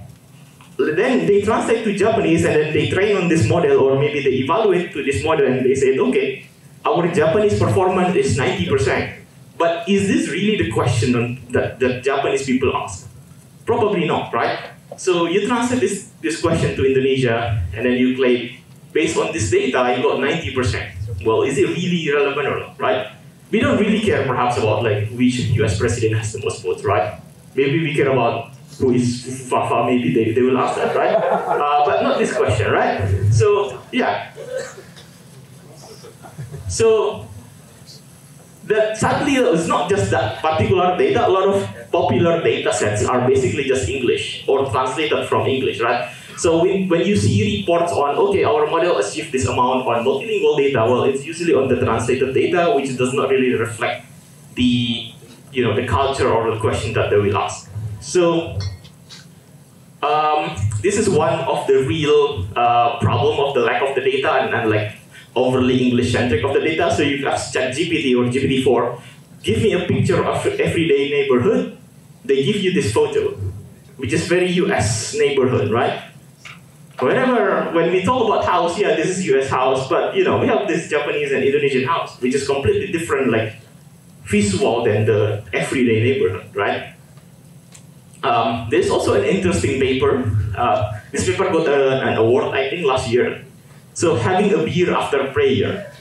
So, this paper basically asks language model, saying that after Maghrib prayer, I am going with friends to drink, and then the language model says wine, right? Again, this is the side effect of being overly Western-centric data, because I guess drinking wine is fine, but then, given the context, this should not be happening, right? Like, if you're praying, then we assume that you should not drink any alcohol, right? So, I met an Arab girl in college named, this one is okay, but then there's one problem, like Rosain, right? And so on and so on, right? So, basically, this is a side effect of the bias on large language models. So, this is definitely the opportunity that we can have. Is basically, we are lacking this locally and culturally nuanced data set, right? This is very important because we need the data to train the model, one. The second, we also need the data to evaluate the model, right? So these are my work on this aspect. So there's a work last year on figurative speech, right? So apparently in figurative speech, they are also very cultural, right? So one example in English, when you say this is really warm my heart, so warm, hot temperature means happiness. But for Hindi speakers, happiness actually represented by cold temperature. In Indonesia, I think it's hot also happiness, but not too hot though. Because like we say like sangat panas means that you're angry, but hangat is like warm, right? Cold means actually negative, usually sentiment, right? Similarly, a lot of this figurative speech is very Anglo-centric, right? This is as easy as making a pancake. For Indonesian, not everybody can make a pancake, right? What easy for us is making rice, maybe, right? So it's very cultural. So we created this data. This has been accepted on ACL last year on figurative data across different languages, basically, right? So I'll just skip through. Basically, we create this figurative speech data across different languages that is very cultural. So another data that we created is on basically culturally aware reasoning, right? So basically it's like a sequence of event, like temporal event. For example, so if someone is updating the KK, Kartu Keluarga, what happens before, right? Maybe they just got married, right? So something like that, right? So we don't have this common of data. We don't know whether the language model can reason in this cultural nuances or not. So another data that we have is CBQA. We will present this next month in URIPS. So this is an image question answering, right? This is to counter the issue on, oh, this is unusual toilets, right? So basically we gather speakers from 30 plus languages and 30 plus regions to create and to take photo of their local cultures, and then they write questions answering data on this culture, right?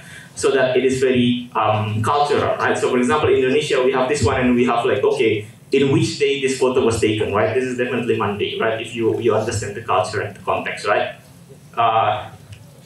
Yes, so we created this data. Generally speaking,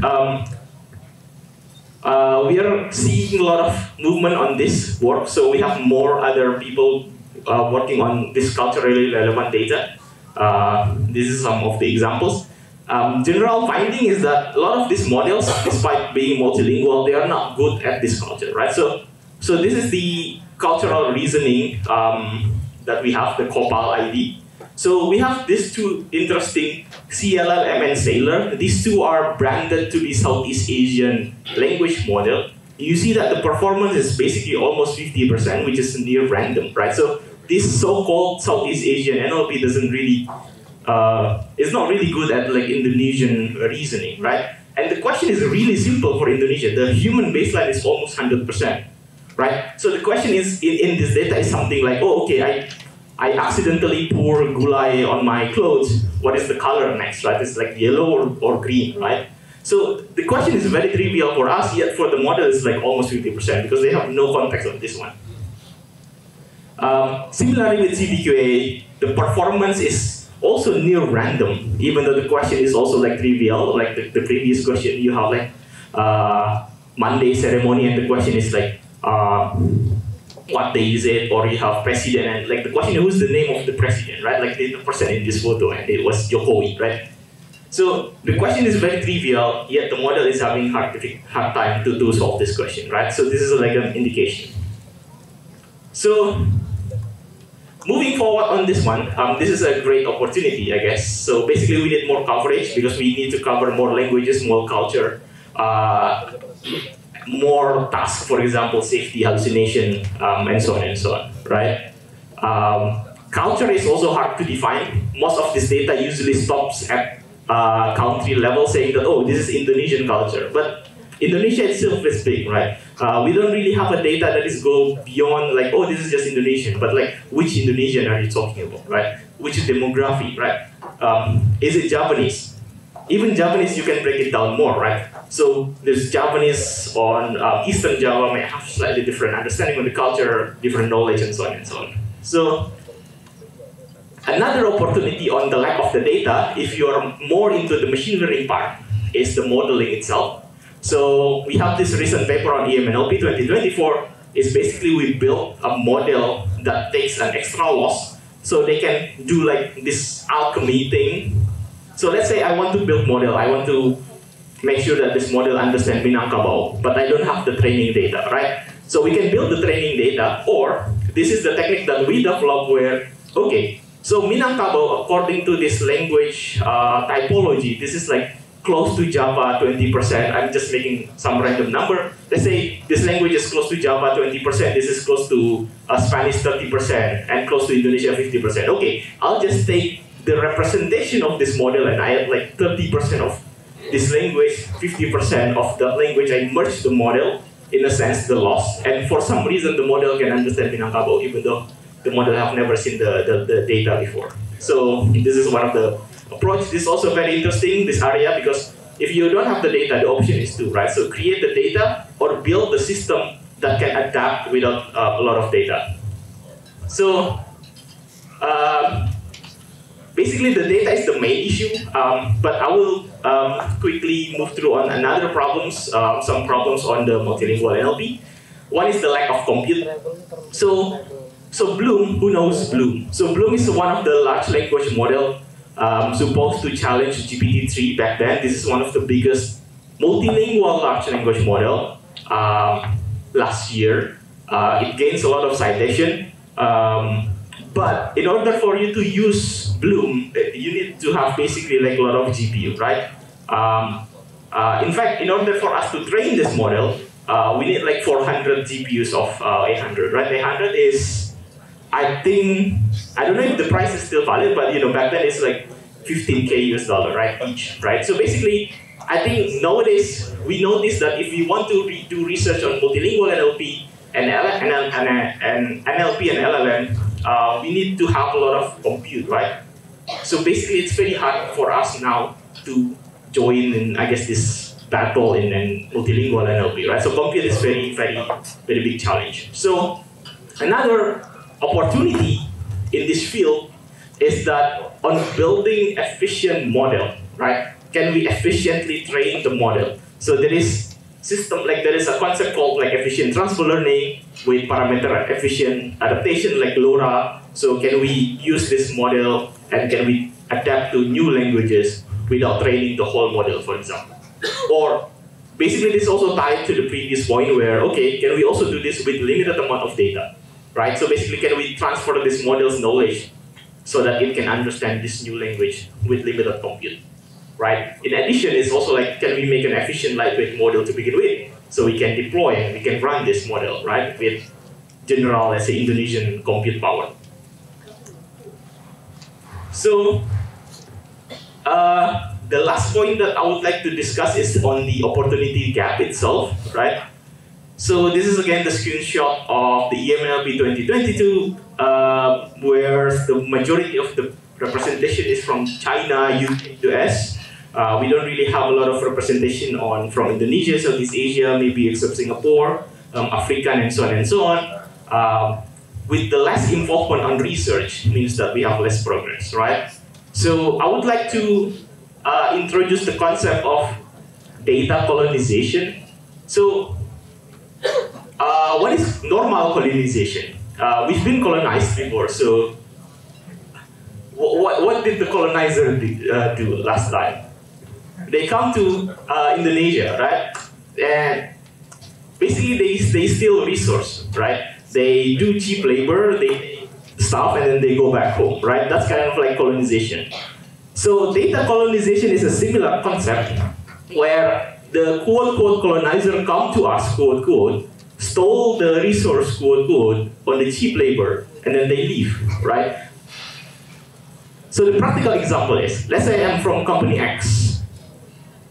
Not the Twitter one, but like X. I want to build NLP technology for Japanese. So instead of me involving you, hey, let's collaborate together, but I'm just going to you, hey, give me the data, I'll bill you UMR. That is mega cheap, right? They work underpaid, they give you a lot of data, and then the data is not for you, right? It's for me, for the X, right? Now I train the model, and I sell the model to you. That is data colonization, right? So we only pay cheap labor for you to create the data, we stole, quote-unquote, the data, and we build the system, right? So this is kind of happening, right? So the big tech is paying cheap labor to build the data, get the data, pay you, and then that's it. We sell back the model to you, right? This is why it's very important to kind of like own our own model, right? So instead of, okay, we should own our like AI technology, right? We should build our own model. We should be involved. We should own the technology that we have rather than just getting paid for the cheap data construction, basically. So the opportunity on this aspect is collaborative grassroots movement. So this is very recent. Recently, a lot of sub-communities in AI, they gather together and do projects together, right? So these are 3 examples. So on the left here is called Masa. Masa is the grassroots community of African people. So they build NLP technology together, right? This is AI for Barat, this is for Indian, and this is C-Crowd, this is for Southeast Asia that we recently just created. So in this community, they basically have like usually create this joint project together, crowdsource project together where everybody can participate and then we build something together, right? And the side effect of like the implication of this project is that you're gonna see this paper with a lot of authors, right? So this is ACL 2023 of Masakane. ICL 2023 of Nusa Crowd. This is like Indonesian crowd movement on creating datasets. This is Masakane people. They gather together and build dataset. The Indic NLP, the AI for Bharati created, I think, speech dataset and model for Indian languages, right? So I think this is a good opportunity because first, usually the entry bar is low, such that everybody can participate, right? And this is a good way for you to be like the first-hand experience on this research that usually aim for, let's say, ACLM, NLP, and so on, right? Not only that, if you are participating actively enough, you should gain a lot of connection, right? So this is definitely a good movement. And for C-Crowd itself, we're gonna have another movement on creating visual instruction model. So it's like Dolly or this stable diffusion, but that understands Southeast Asian context. We're gonna launch the project on EMNLP next month. But again, because this is open, everybody can join. So if you're interested and you are curious on how this project works, you can visit the website. I just want to recap, I guess, the talk. I don't know if I spent too much time or less time, or too small. Basically, multilingual NLP challenge, right? The main issue is the lack of data. So this is the biggest, I think my argument, like this is the biggest problem. However, there's also other problem like computational problem. There's also opportunity gap. This is not only the problem, right? There are other problems, like for example, the model itself is a problem, right? Many of this NLP technology, like transformer, tokenizer, is designed from an English language in mind, right? So tokenizer that we use commonly is not really working well on, let's say, Chinese language, right? So we need to design models that like suitable for these languages. So some of opportunity that we can have on this research area is first, building locally nuanced data set, right? This is very important. We have a lot of space to work on this area. But also if you're more on the modeling people, you can build, let's say, data efficient technology such that can you train the model with limited amount of data. And this is also connected to the compute because like it's a very expensive. Can we build model that is like very lightweight, right? And the opportunity gap also connected to compute, I guess. I think collaboration is very good direction to go in. Okay, I think that should be it. Thank you. Okay, thank you, Dr. Alham, for the insightful presentations. Now we have some time for questions and answer. If you have any questions, please raise your hand, and I will call on you. Is there any questions? Okay, we have one question and two questions.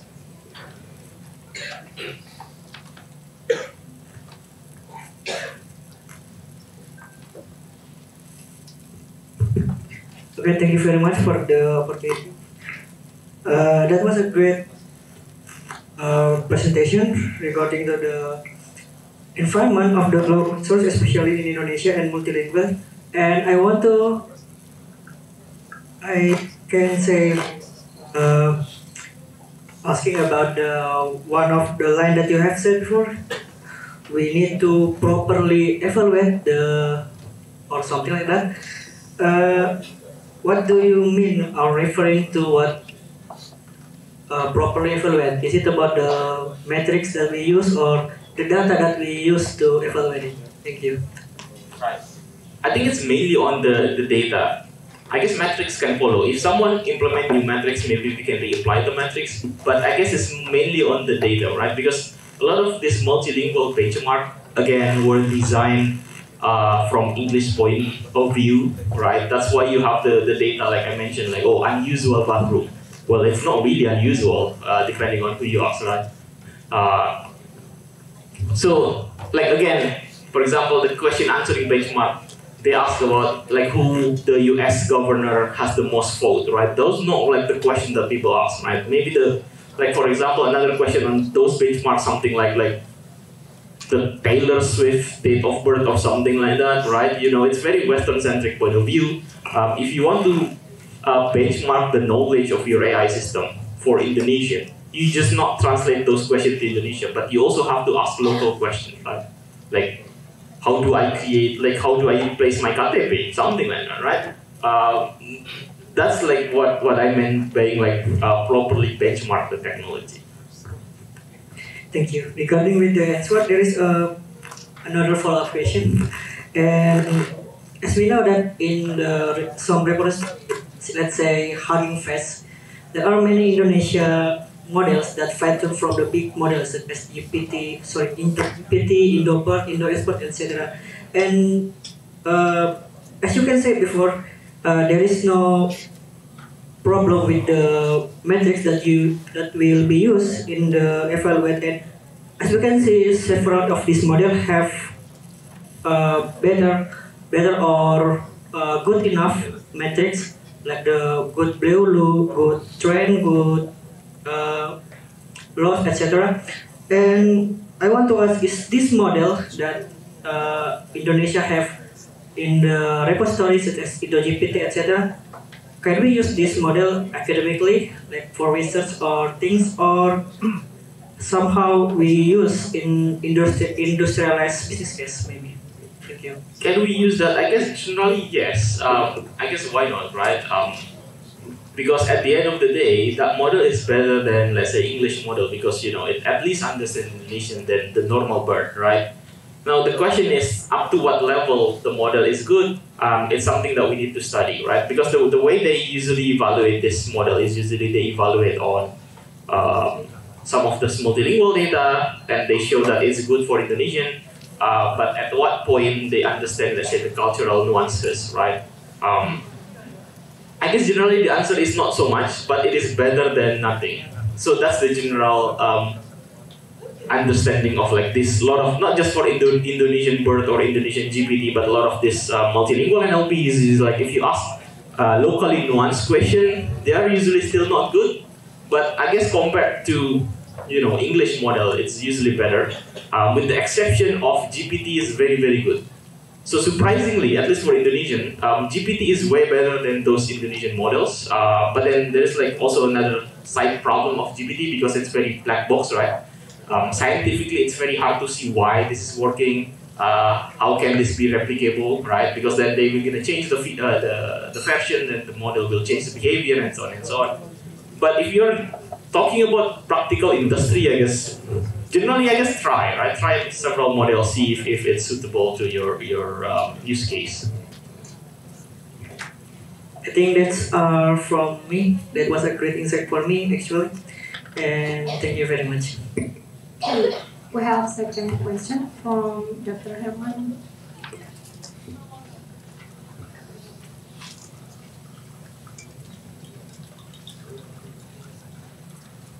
Okay. Yeah, thank you, Dr. Haji, for your interesting presentation. As you know, Indonesia is like we have a multicultural. People say that we have more than 700 languages, but I don't know who collect the database about 700 of the our linguists. But as you say, that we as the problem has a problem on resource of the data. Can you please give some example what kind of data in kind of for example for Indonesian we have some more than 100 linguists, and how to collaborate if we can collect some data from, for example, from the east part of Indonesia, and how do we can join this, as you mentioned before, C crowd community to collaborate and as a research together on the NLP for Indonesian different languages in Indonesia. Thank you. Okay, thank you. That's actually a very tough question. How do you actually, okay, we know that we need data, but the question is how do we collect the data?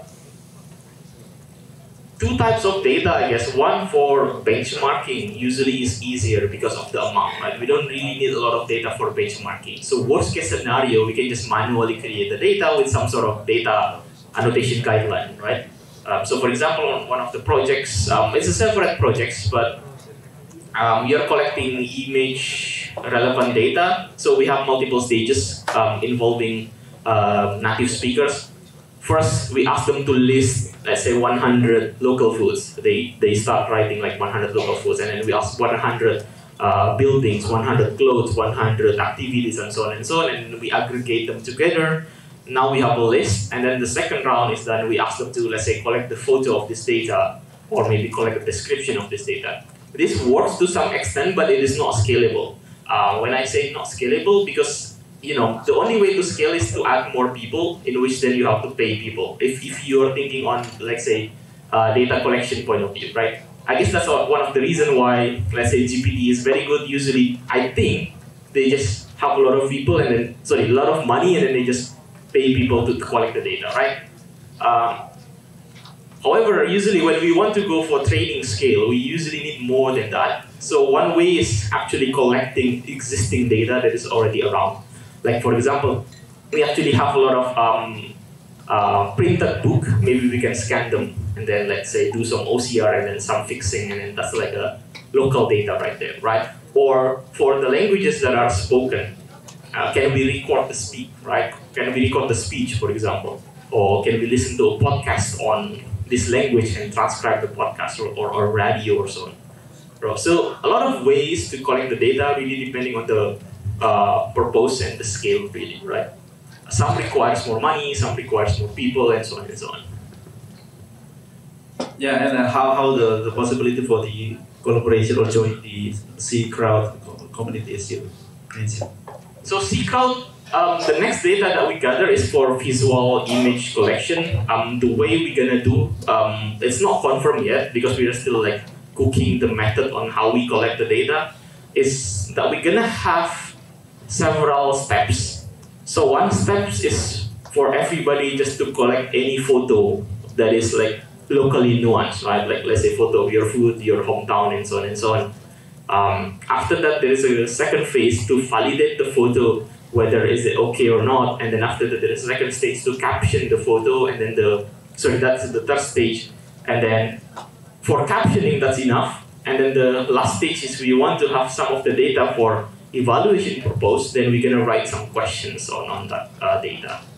That should be the plan for the C crowd visual instruction data. Okay, yeah, thank you very much.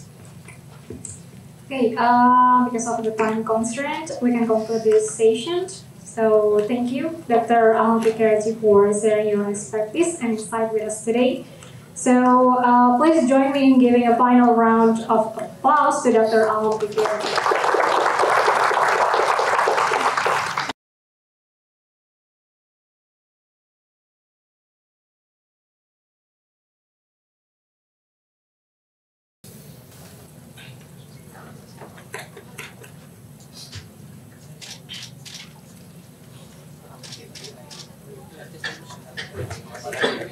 Let's give a round of applause to Dr. Ahmad.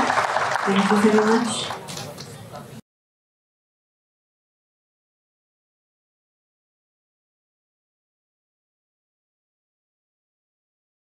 Ladies and gentlemen, now we move to our third keynote speaker. We welcome the following keynote speaker, Professor Konstantin Besnosov from University of British Columbia, Canada.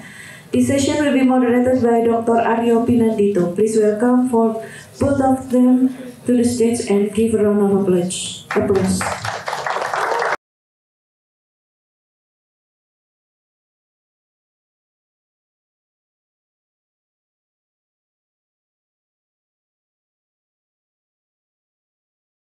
For men who went to the moon to explore in peace will stay on the moon to rest in peace.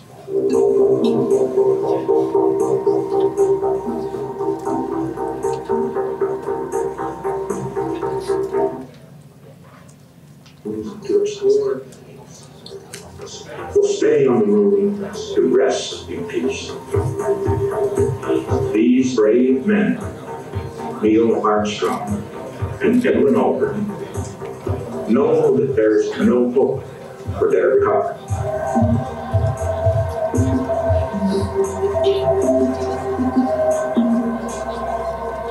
They also know.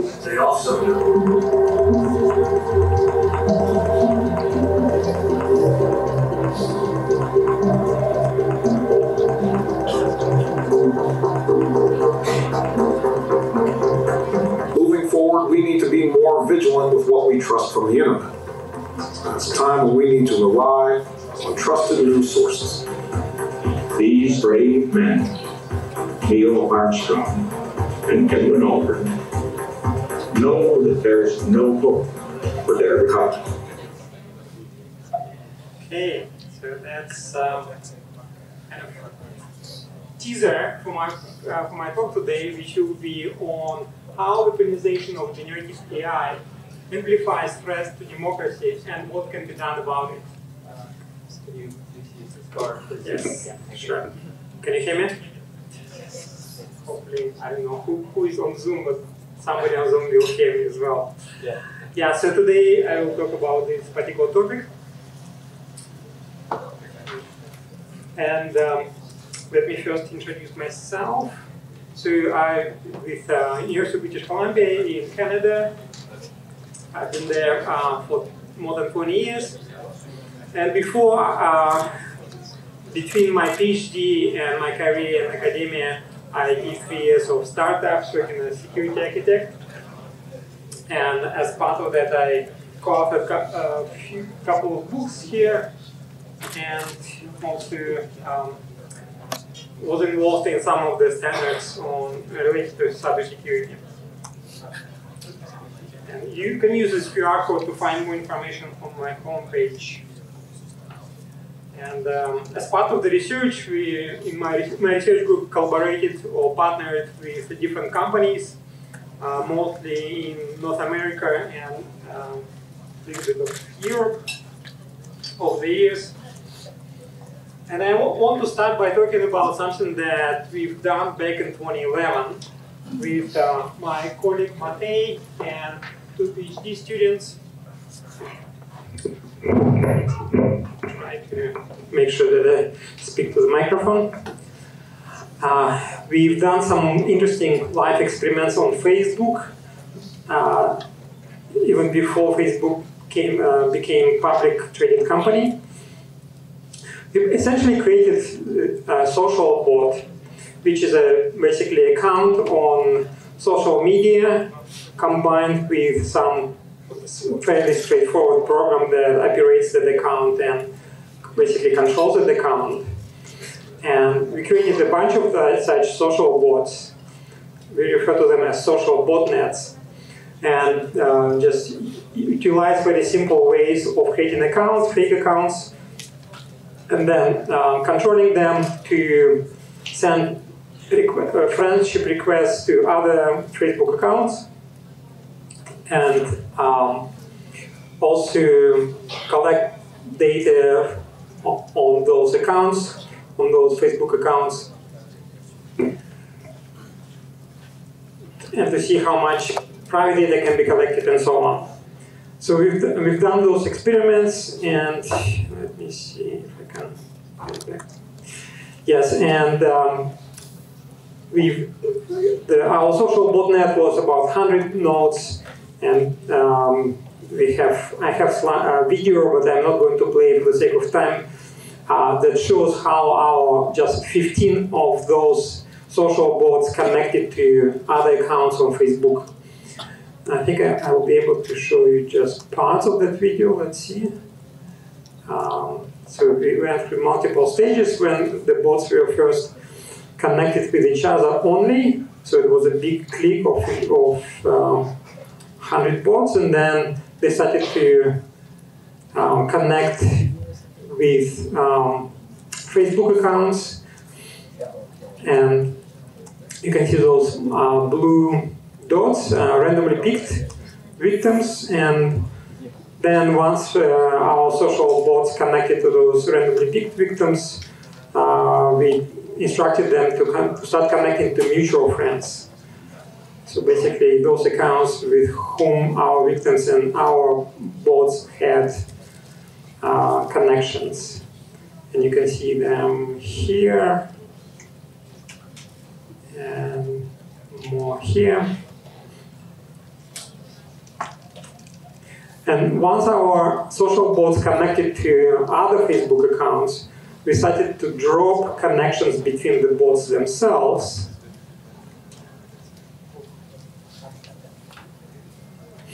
And eventually it became basically 15 bots that were not connected with each other at all. Why is it significant? We essentially demonstrated the feasibility of not only penetrating social networks like Facebook, but also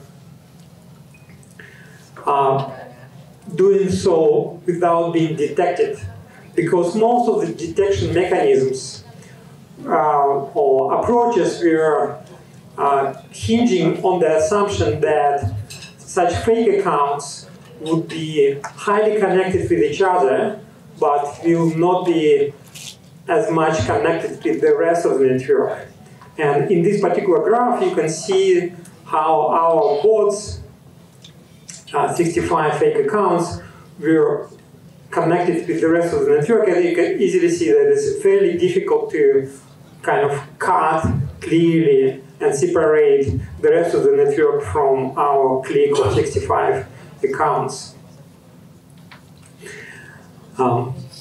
So this study got quite a bit of, we also performed some measurements, and what we found is that the more friends a particular Facebook account has, the more likely they will connect with a random, with some other random request, accept friendship requests from some other random account. And the more mutual friends two accounts have, the more likely one of them will accept friendship requests from that account with mutual friends. So the study received Best Paper Award at one of the second-tier international conferences, and received a lot of press coverage. It was covered in 20 media outlets in 11 different languages at the time. And also received attention of Facebook lawyers who sent a request to cease and desist the research with Facebook that we were doing at UBC. So our lawyers were quite triggered by that. Later they told me that they spent like more than $100,000 dealing with Facebook about this. So it was a lot of fun back in 2011.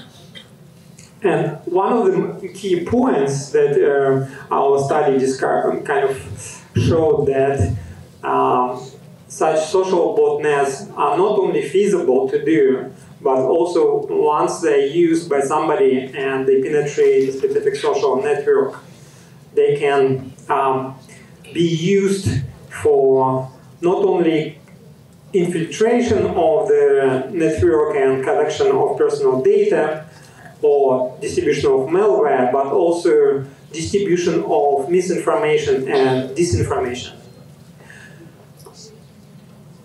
Back in 2011, our software brain essentially for this account, for these social bots was very primitive.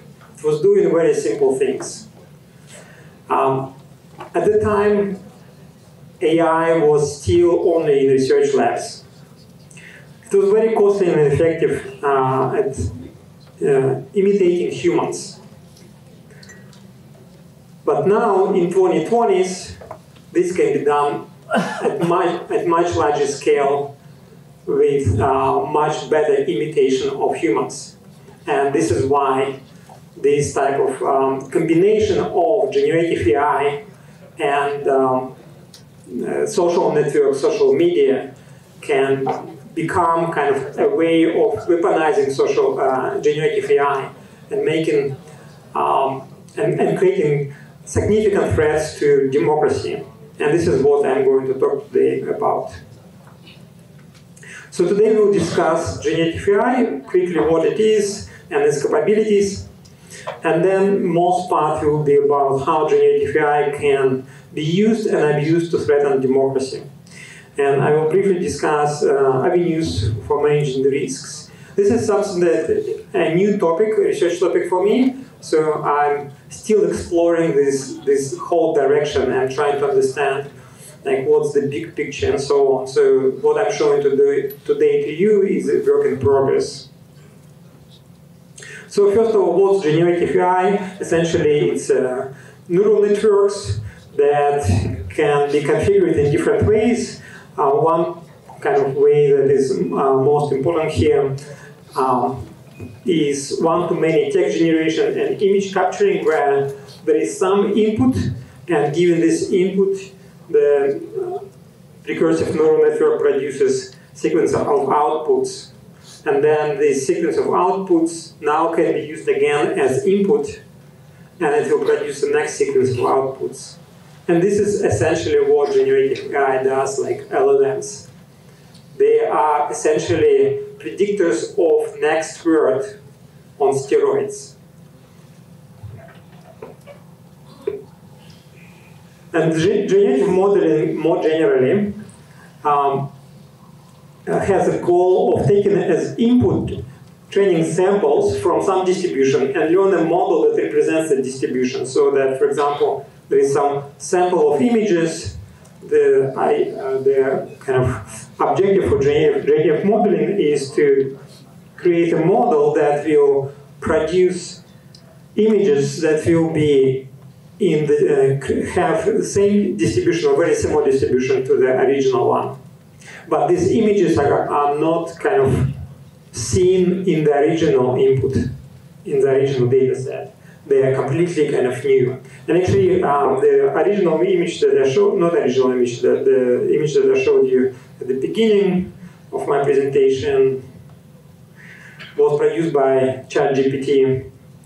And you see some of the other images that are produced by ChatGPT in this presentation.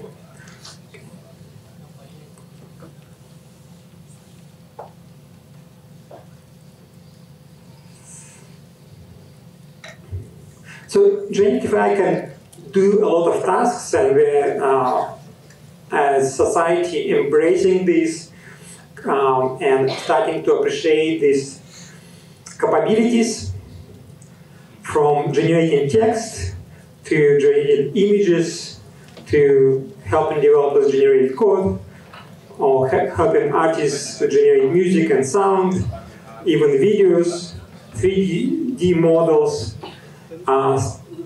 transferring the style and editing images, automatic design and prototyping, and generating synthetic data.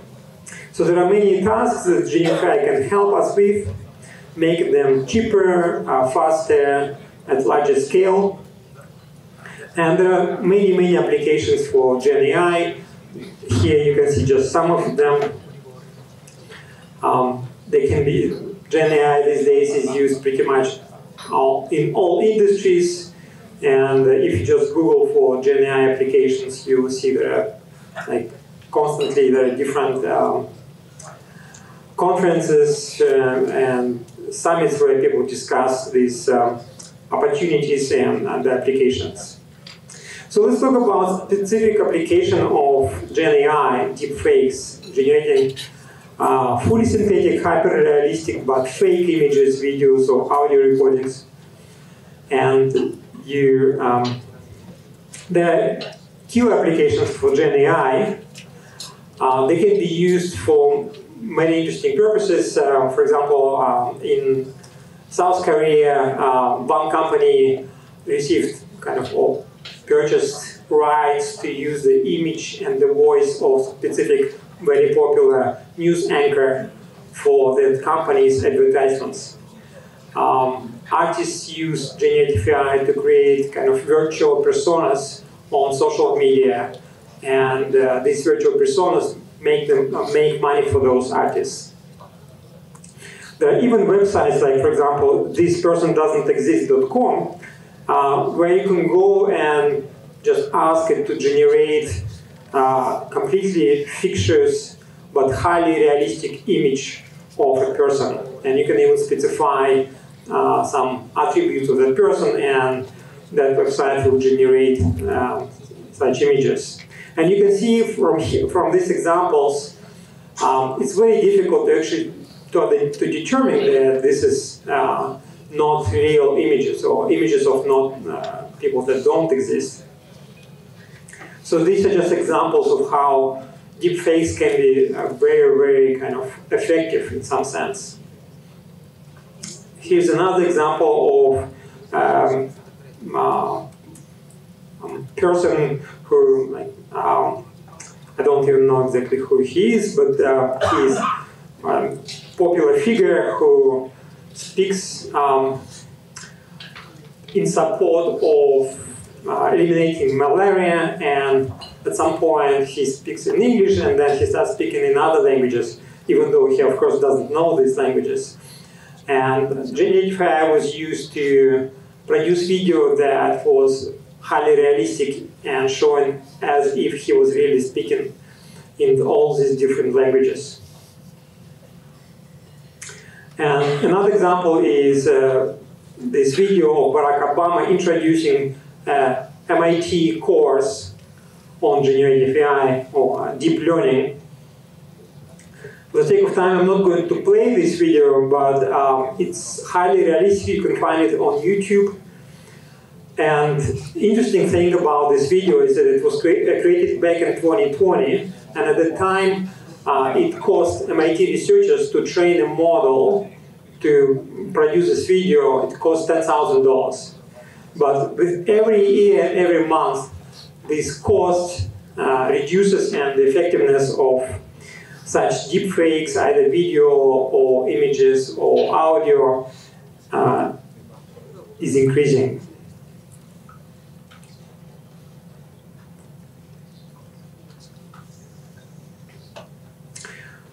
So, generative AI can be very helpful at the same time. It can be used for different malicious purposes.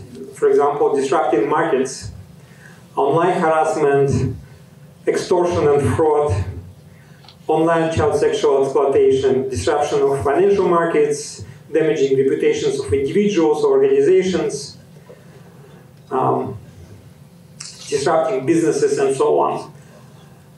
Today, I specifically want to talk about threats to democracy that can be amplified by weaponizing generative AI.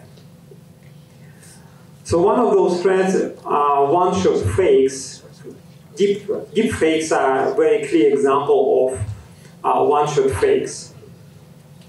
And there are already many examples of, or instances, I would say, of deepfakes being used in politics, from war in Ukraine to elections in South Korea to elections in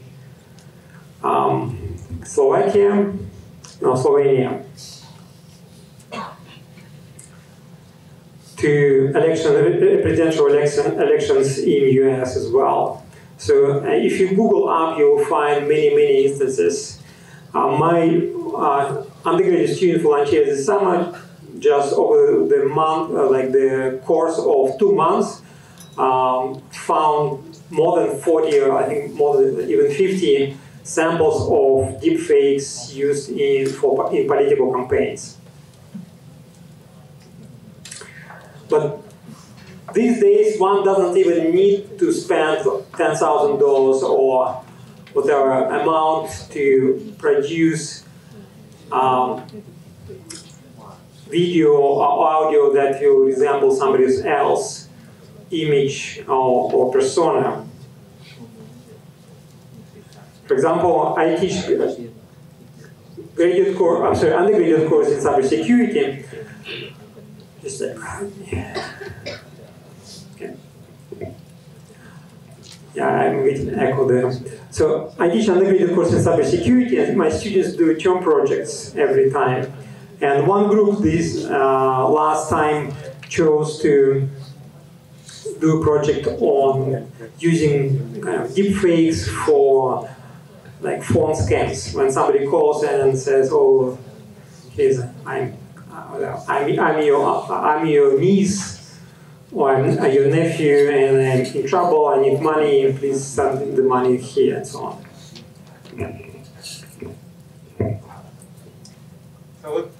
Let me just play this one.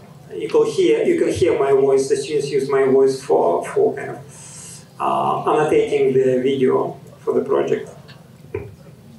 With the rise in machine learning recently, scammers find it easier now to deceive and exploit. Here we can see how easy it is. That probably was just short one.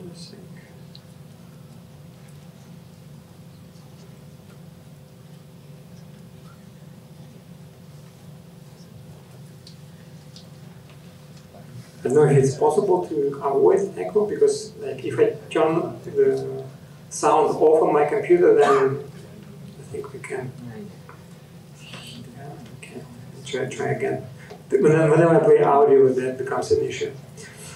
Okay, yeah, so that's just very simple example of how these days all these free services online allow somebody to go and using a sample of somebody else's voice recording to produce voice very similar to that person and essentially completely kind of impersonate them using audio.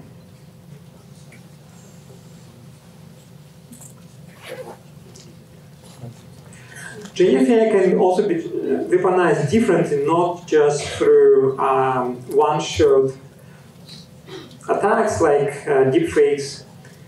And here's an example of a simple experiment that we've done with my graduate student, where we created kind of using ChatGPT as a chatbot that was kind of promoting one particular point of view. And we simulated this kind of as an environment for online discussion forum where participants would be engaging in discussions of specific social issues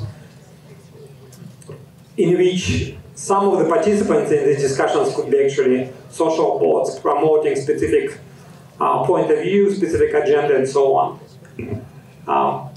For example, in this particular text or sample of conversation between two participants, which do you think is a chatbot and which do you think is an actual human? Any guesses?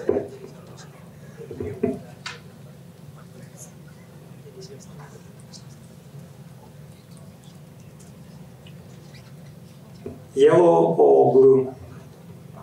The chatbot. Somebody says blue. Blue. Yeah. Okay. Yeah, so it is true. And so you can see here something that probably jumps into your eyes is that the text in blue seems to be always approximately, replies in blue are approximately the same length. Yeah, so it kind of reveals the fact that it's most likely produced by ChatGPT or some other LLM. But LLMs every month get better and better and better. So I won't be surprised if in a couple of years there will be much more kind of they will produce text in much more realistic way, so that it will be much harder to detect which one is social bot, which one is chat bot, which one is human. And they also can be very convincing.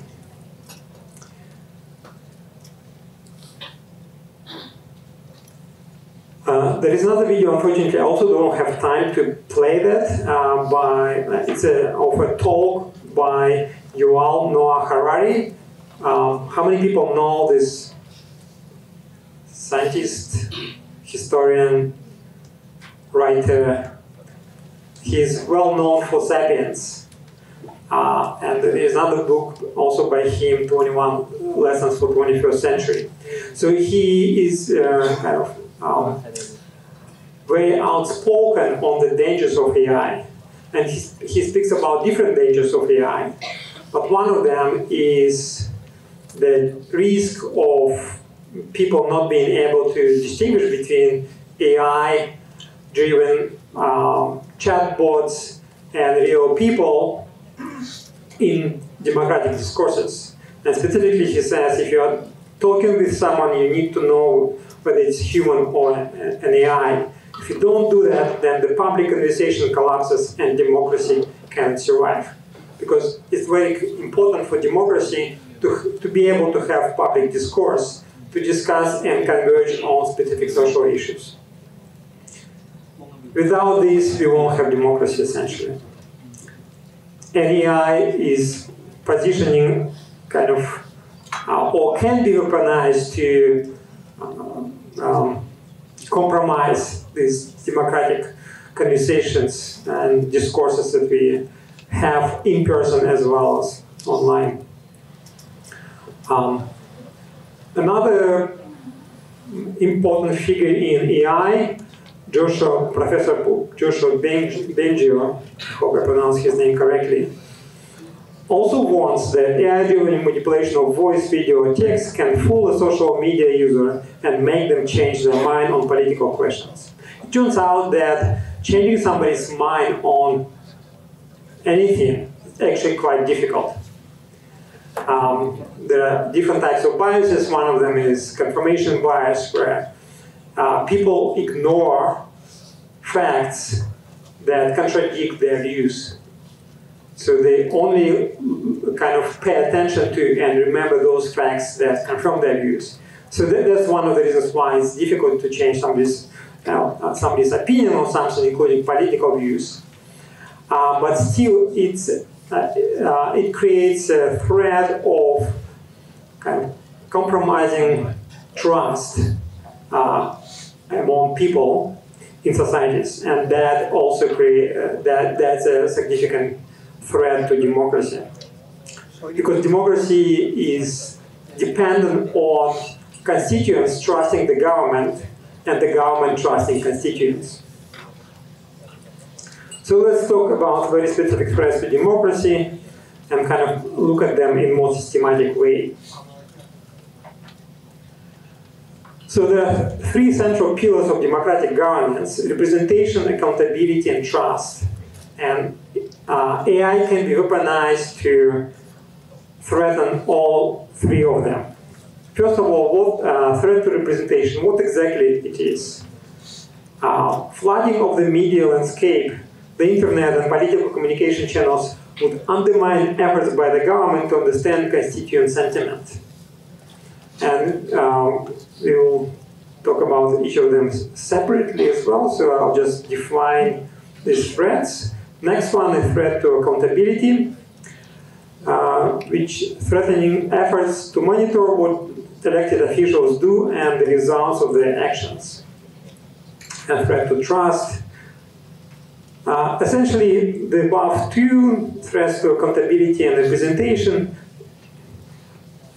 most likely would result in public distrusting anything they read, hear, or see online, and that would also apply to the government. So the result, basically, democratic discourse in itself will collapse because people will not be able to trust anything they read or see online.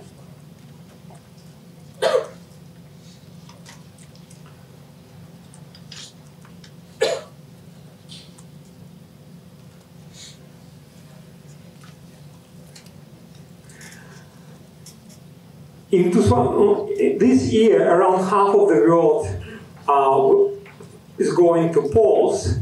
4 billion people in 76 nations are voting this year, including big elections as well as small elections. And here on the left, just examples of kind of political leaders or political figures in countries where these elections are happening this year.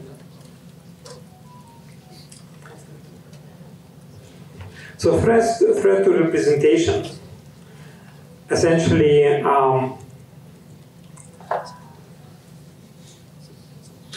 undermining the efforts by the government to sense constituent sentiment. So government depends significantly on understanding of what the sentiment constituents have, what the public believes kind of is important, and what the value of the public are, because they change over decades and centuries. The values that we have today are very different from the values that we had 100 years ago. So these changes are important for the government to sense and understand what's happening. So one of the recent studies was done on understanding how legislators can be misled about constituent sentiment using LLMs. In this particular snapshot, you can see two samples of letters. One is written, on the left is a human written letter to legislator in the US, like senator. And on the right, you can see AI written letter, kind of advocating one particular topic, one particular point of view. So the researchers generated such letters, and they sent to the senators. I think, I don't know exactly. I can't remember to how many senators, but they sent it to senators, and they measured how many responses or how many letters will receive responses from the senators. And that was their way of kind of determining if the office of the senator kind of believed that what they received was genuine letter from a constituent. So you can see at that time it was just GPT-3. So you can see at this time the response rate, even though for humans the response rate was slightly bigger, the difference was practically very small. So which illustrates the result that the legislators' offices could not really differentiate between human written and AI generated letters from constituents.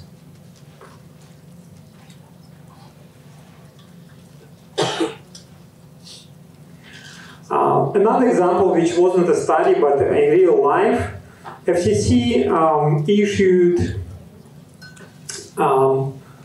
request for comments on ending net neutrality, and in response it received, just a sec, somewhere here, it's supposed to be somewhere here, it received over 1 million responses, 1 million comments. But most of these comments were actually generated by AI, as it turned out later, and were submitted by just one company who was basically lobbying for a specific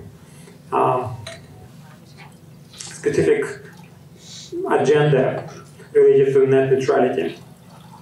The company was identified, and then it was punished for that, but this is just one example, and in this particular case, the whole kind of use of AI for trying to misrepresent the sentiment of the constituents was detected. But what about cases where this misrepresentation is not detected? Then threat to accountability, which is about undermining efforts to monitor what elected officials do and the results of their actions. It's very important for constituents to know not only the views of the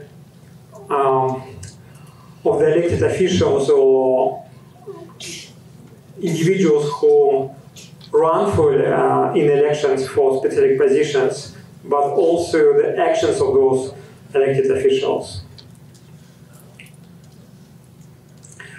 And at the same time, the research suggests that AI-generated propaganda is just as believable as propaganda written by humans. And as we all know, governments in all parts of the world engage in different forms of propaganda to try to convince constituents to accept or to support specific point of view. And a recent study published in last year suggests that the propaganda produced by the AI is as believable. So people can't really distinguish between human written propaganda and AI written propaganda.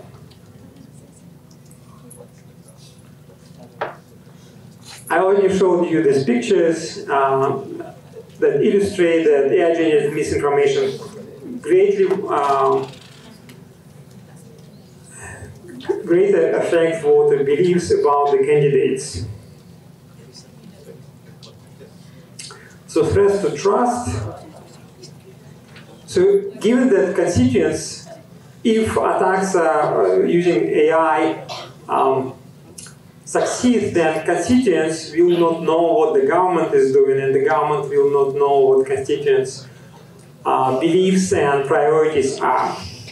And as a result, both sides will essentially lose trust in the information that they find online and start distrusting the kind of entire information ecosystem. And basically the dialogue both among the constituents as well as between the government and constituents will basically collapse. Unfortunately, AI, even though it's very useful in many tasks, it enables low-cost and large-scale spread of misinformation and disinformation. Also micro-targeting, because AI can be used, generative AI can be used to target specific demographic groups. And kind of, as a result, it can be much more effective than like generic propaganda or generic campaigns. So what also happens is that we see that generative AI can be combined with social media, as I showed you before, and that social media enables dissemination of misinformation at very large scale. So as a result, the content produced by generative AI can be then spread through social media, through social bots and social botnets. And it can be not only effortless, the cost of spreading will be very, very low, but also it can be highly targeted. As a result, it will lead to erosion of trust in media and the government. So this is very brief kind of overview of how things can go wrong. Now the question, what can be done about it? How one can mitigate risks? So the most important question, can AI-generated content be detected? And researchers have been working on detecting deepfakes, and not only video and image, audio, but also textual one-shot fakes. However, so far the results are not very promising. For example, a recent paper published this year evaluated 7 different detectors of deepfakes, and what they found is that even though when these deepfakes were proposed and evaluated by the authors themselves, when the third-party evaluation was performed, and there were kind of very simple attacks mounted on these detectors of deepfakes, the performance of detectors significantly degraded. You can see in this graph decline of the recall, which is one of the important and fairly straightforward kind of metrics for performance of classifiers. It declined significantly, up to 50 or even more % for some of these detectors of deepfakes. And also the same paper also identified other very simple ways of performing slight customization of the generator of deepfakes, and that would lead to, again, decline of performance. So unfortunately what we see is this automated detection of deepfakes is an arms race. In some sense it's very similar to detection of phishing emails. Like, phishing emails have been around for as long as email existed. And even these days, 30 years after or more after email invention or email becoming popular, we are still in the situation where at the end of the day the user has to decide whether this is really a phishing email or not. And we all know that users are not the best in deciding such, answering such questions.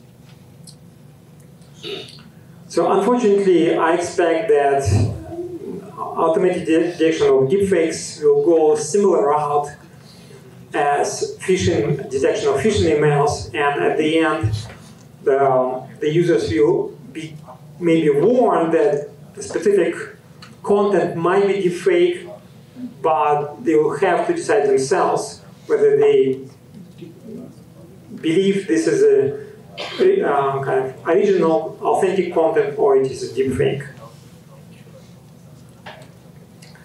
So this is detection of one-shot fakes. When it comes to detection of AI-driven chatbots, I think it's even kind of more complicated because chatbots don't produce much of the content, and they reply to comments of human users. So it's a dialogue, and it's interactive. So there are some aspects of chatbots that can be kind of used to detect this is a chatbot, but as with deepfakes, there will most likely will be arms race where technology or LLM technology will be improving with every year, every month, and it will be more and more challenging to discern between human participants of online discourses and chatbots. So most likely the technology will be able only to warn users of these discourses that this is something, there could be some participants who are driven by AI, but it will not give kind of 100% conclusion about such situations. So now the question comes, what do we do with this information? The information that, that some particular content is, for example, deepfake, or it's a content produced by a chatbot. So there are two questions here. First of all, whether intermediaries can do something, and second, what people can do.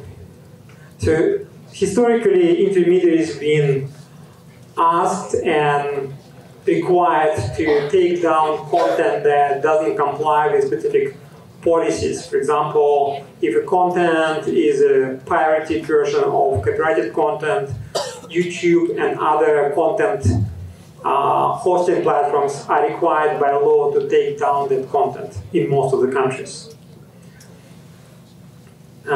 These days, social media is grappling with hate speech, and they are also often required or they voluntarily take down content that they classify as hate speech.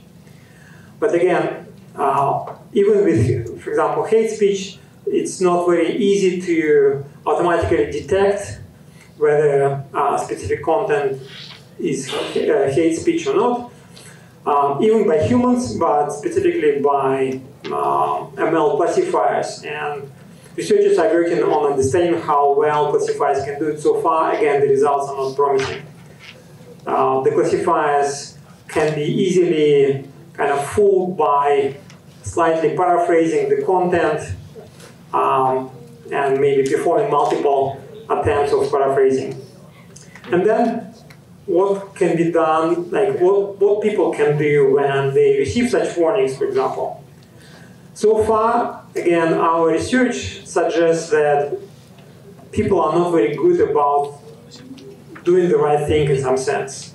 Often people ignore such warnings and they proceed with engaging with the content anyway. And examples come not only from studies of how people react to warnings about phishing, but pretty much about anything. People are not very good about making decisions that will keep them safe. So most likely, that will be an issue with content generated by AI as well. And for us as researchers, in some sense, it's a kind of opportunity to do something interesting and new and helpful.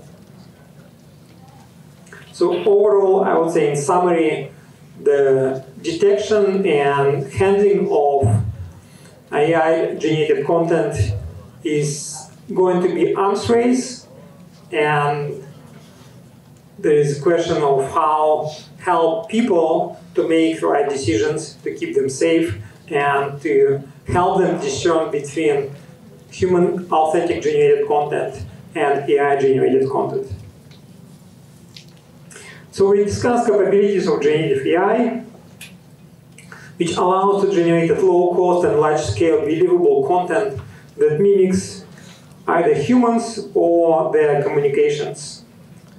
And there are two types of abuse, either AI-driven chatbots or one-shot fakes that produce deep fakes. So there are three pillars of democracy that weaponization of AI threatens: representation, accountability, and trust. With this, I would like to, I don't know what's going on here. Okay. I would like to open the floor for questions, and meanwhile, you can see some of the papers related to the study back in 2011 and follow-up of our research on understanding the feasibility of social botnets and the risks that they introduce to social networks. Questions? Okay, thank you very much, Professor Costa. And please give a big applause for this. Okay, before we start the next question and answer session, I would like to maybe a little summarize about his talk, that this is a serious issue about the use of generative AI, where we can use, reuse, and not only use and reuse, but also abuse. So how we can abuse, how to avoid the abuse of generative AI, we can try to detect the fakes from the deepfakes applications, and also we can prepare ourselves to react by providing better detection on the service providers and educate ourselves from its users. Okay, thank you very much. And okay, I would like to start the first questions for the. Okay, please. Good afternoon, Professor. Thank you for the opportunity, and it's superly insightful, the lecture that you have given to us. First of all, I would like to introduce myself. I'm Yonatan Fanauliadi from Brawijaya University, Indonesia. And probably the questions that I would like to ask you is a bit out of topic, but just a bit. I would like to ask about the security threat potential by AI. So, as we know, artificial intelligence systems grow more advanced. Discussions around the potential risks of these technologies have intensified. One speculative yet serious concern is the development of AI systems that could become self-aware or act autonomously, known as sentient AI, making decisions independent of human oversight. My question is, what ethical and technical measures can be implemented to prevent AI systems from developing self-awareness or autonomy beyond their intended design, ensuring that they do not act independently of human control? Thank you, Professor. Yeah, it's way outside of my talk, but I can probably speculate about it.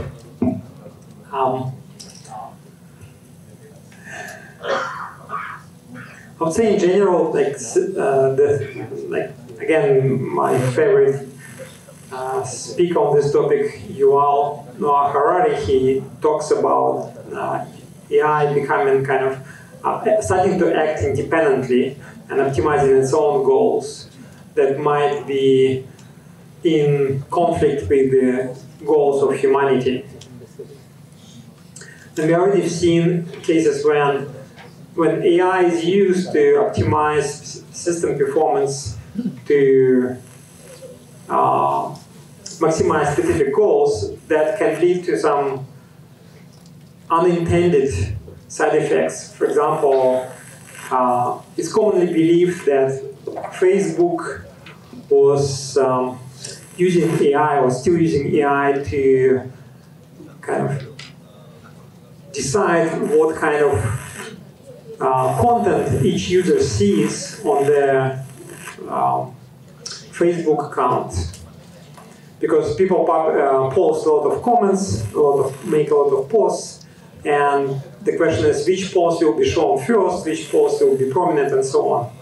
And the optimization goal there was to maximize engagement of users. But as an unintended side effect of this, the polarization of people on online social media like Facebook actually increased significantly, because yes, that usually leads to high engagement. But do we really, as humans, want to have polarization in our societies increasing just so that Facebook and other social media companies can increase the engagement and keep people on their websites longer? So unfortunately, something like this can happen when AI becomes much more mature. Yuval Noah Harari points out that what we see today in terms of AI capabilities is so primitive compared to what will be in 20, 50 years that today we can't even imagine about the capabilities of AI. You're talking to me? Okay, sorry. I see the chat is maybe there's some questions. Yeah, could be. Yeah. Yeah, so I would say today is very difficult to speculate what capabilities of more advanced AI will be in even 10 years, or I would say even 5 years, and how much they will be able to act independently. And yes, with the AI being able to act independently, we don't know what it will maximize, which goals it will maximize, and what will be side effects of these goals, even if the goals might look benign on the first glance. Similarly to atomic energy, I think we as humans are responsible for kind of regulating the use of AI. As we regulate use of atomic energy, because it can be very destructive to society. Same way AI. But I think at this point, as researchers, we don't even understand how what the capabilities are of AI, what the full capabilities of AI. We understand at the very simple level. It's like understanding that a program can be written to implement almost any algorithm. Yeah, so at that level we understand, but only now we understand like the capabilities of software at kind of more or less realistic scale. Like what we do today most likely would be unimaginable by researchers 50 years ago. They wouldn't even couldn't be even imagine. So I think the same thing would most likely happen with AI. Thank you, Professor, for the answer. Okay, thank you very much. Maybe I would like to open just one another questions. Is there any? Okay, please.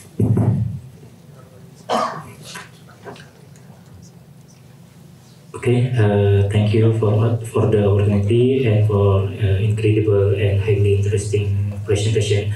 This has provided me new insight for my knowledge. Okay, my name is Iqbal Biondi. I'm student in University of Brawijaya. I will question with the rapid development of generative AI technology. Many benefits have been generated across various sectors. However, amidst this progress, concern arisen regarding environmental impact, particularly in the term of high energy consumption and the potential increase in carbon emission. The question is, does advancement of generative AI align with the implementation of green technology concept in effort to reduce carbon emission? If so, what architecture or method is more environmentally friendly, and if not, what is the solution to balance AI development with environmental sustainability? Thank you. It's again a question that is way outside of my area of expertise. So unfortunately I can't say much about it. But the interesting fact that I've heard that like if somebody makes a query on ChatGPT, each query is one bottle of water, approximately. That's how much water used to cool down or to keep data centers from overheating. So it is indeed a big question. Yeah. Okay, thank you very much. Okay, maybe there's a special request from Mr. Abbas for a question. So, please.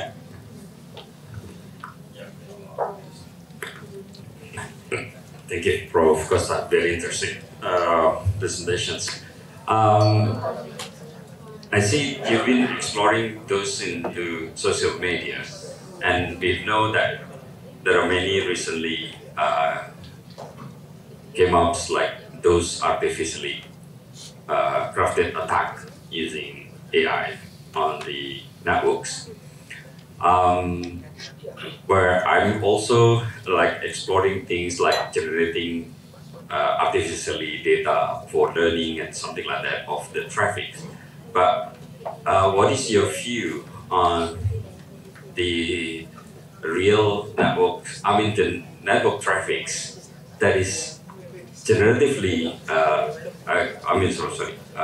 generatively crafted by the model or whatsoever, and then like how to really detect or make some distinctive those is real by human traffics in the networks, in the computer networks, then comparing to those attacks. I'm assuming that will be like, as what you worried about,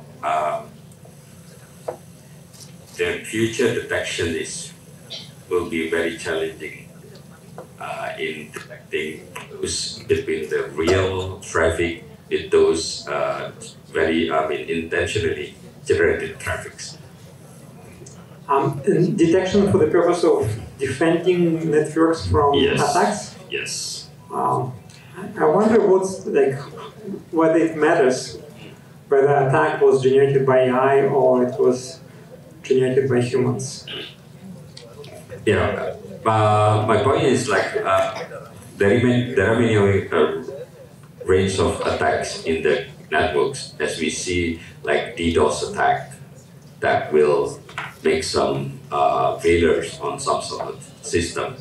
We see in the past there was like occasions the infiltrations of many IoT devices and then being injected with something, then do some DDoS attack like happened in Europe, like many like CCTV on. But that was in the past. With the generative AI, we may not only able to do that by humans or some DDoS, but it could be by the generative AI. So it means like the real attacker can easily hiding or getting more difficult to detect who is the real attacker. That's what I mentioned. I don't know what is your view on that. Yeah, I think it's already happening because criminal markets are highly specialized.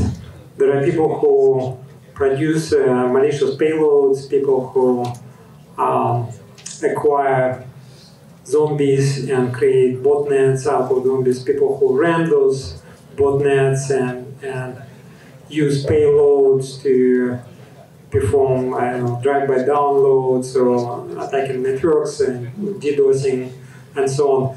There's already so much separation that often there is no kind of no clear kind of one responsible party. There is a lot of collaboration going on there. So I expect AI to be used mostly as a tool that reduces the cost of performing these different steps and maybe performing those steps faster. But at the end of the day, it will be still people who will be essentially kind of the same separation. It's just there will be separation of responsibilities, specialization. But maybe specialization will change slightly. For example, these days you can see specialized GPTs that are used for specifically producing malicious payload or producing malware and so on. So again, basically AI is used as a tool to reduce the cost and kind of time to perform specific activities, but not necessarily acting completely independently. I think that would be interesting if we combine your imagination with the imagination of the author of the first question. What if AI starts acting independently? And then it's completely kind of specialization happens because there's too much work for one person or one group of criminals. But if you can combine multiple AI models to perform all these steps and automate all these steps to the point where everything can be done much faster, then for defenders it will be much more challenging task of reacting to ever-changing attacks, because now the attacks will be changing so much faster. It's almost like this game of chess with a machine. So the machine can, with improvements in technology, the machine becomes faster and faster in thinking and can think more and more steps kind of in advance. So that's why the machine can beat humans in chess, for example. Yeah? So the same thing might happen in defenses, where the individual organizations will have more and more difficult time to react quickly enough to the changing landscape of attacks. I think that's what might happen. yeah, and yeah, it's a good question what to do. Maybe kind of have to, they will have to play the game and also employ a lot of AI to automate the defense processes. Okay, thank you very much for such delightful discussion. Okay, before I ended the third sessions, please give a big applause for Professor Masa. And before we end our keynote speech, I would like to return the session to Master of Ceremony. Thank you very much. Thank you. Let's round of applause to Professor Costa and Dr. Aryo. And before kindly be invited to the podium, the Dean of Faculty of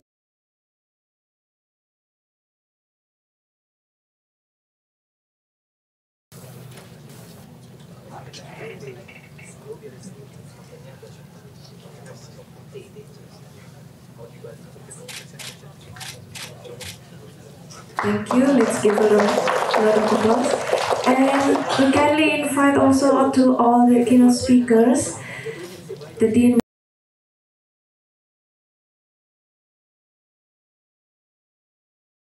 Ladies and gentlemen, that concludes the morning session of the FILKOM Conference 2024. And we will now have for a lunch break and a long time for salat. We will have a parallel session in our subsequent programs. For SIET presentation, you can go to the parallel room according to your schedule on the program book. And for SENTRIN presentation, you can join the backup rooms. For SIET participants, please remember that we gather back here in the main room at 6:30 p.m. for the closing ceremony. We will have the closing ceremony after the parallel session. Thank you very much. We will have a short break from Dr. Ali for the parallel session. Thank you very much, Vanesti. Yeah, so we will have 4 parallel sessions. The first breakout room, the parallel session 1, it will be in this room. So the breakout room 1 or the parallel session 1, it will be in this room, in this subfloor, so you don't need to move. And for the second parallel session, it will be in the meeting room 9 in the second floor, so you have to go down one stair. And then for the breakout room 3, it will be in the meeting room 10 in the second floor as well. And the breakout room 4, it will be in the meeting room 7, also in the second floor. You can see the sign in front of the room. Yeah. For salat, we have here in this third floor, and then we will have lunch at the ground floor. Yeah, thank you.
You and I, we were meant to be. I feel it in my soul, feel it in my soul. Never separated, you and me. Broken made whole, broken made whole. The world that tries to steal our hope, tries to make us know what our love has overcome. And you, my dear, you are my prize. When I look into your eyes, love overflow, I'm never letting go.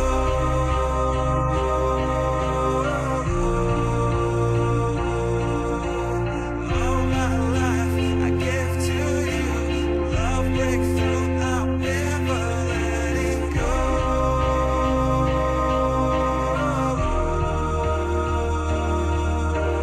Never ceasing, our love grows ever increasing, I won't let you go. To this continue, the honorable distinguished guest participant, now it is time to acknowledge and honor the exceptional work that has been presented throughout this scientific event. Please welcome the chair of SIET 2024 to announce the best paper. Let's give applause to Dr. Rizal Setia Perdana. Okay, thank you very much. Maybe it's for make it faster. All of you is already done for presentation. In SIET 2024, we choose the 3 best paper from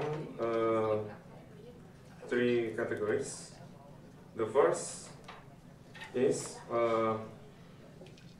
the paper title is Combating Imbalanced Data in the Internet of Things, Intrusion Detection System, a Cascade Model Approach. The author is Mr. Mahendra Data.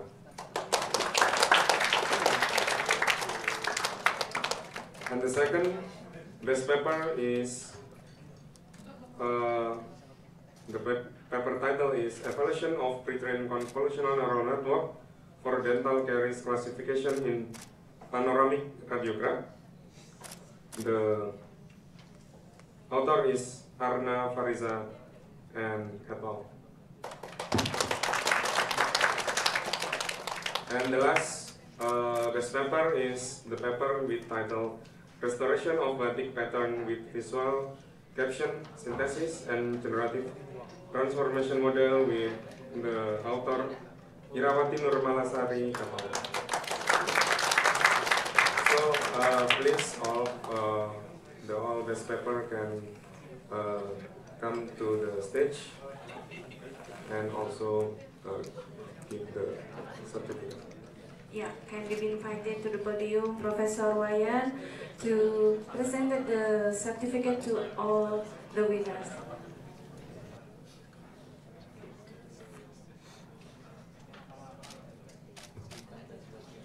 Let's give applause to all the winners.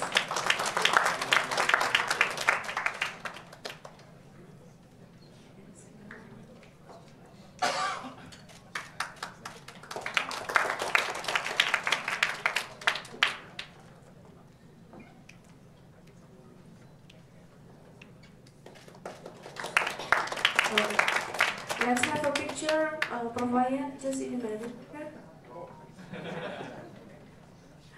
Okay, you may show the certificate to the cameras.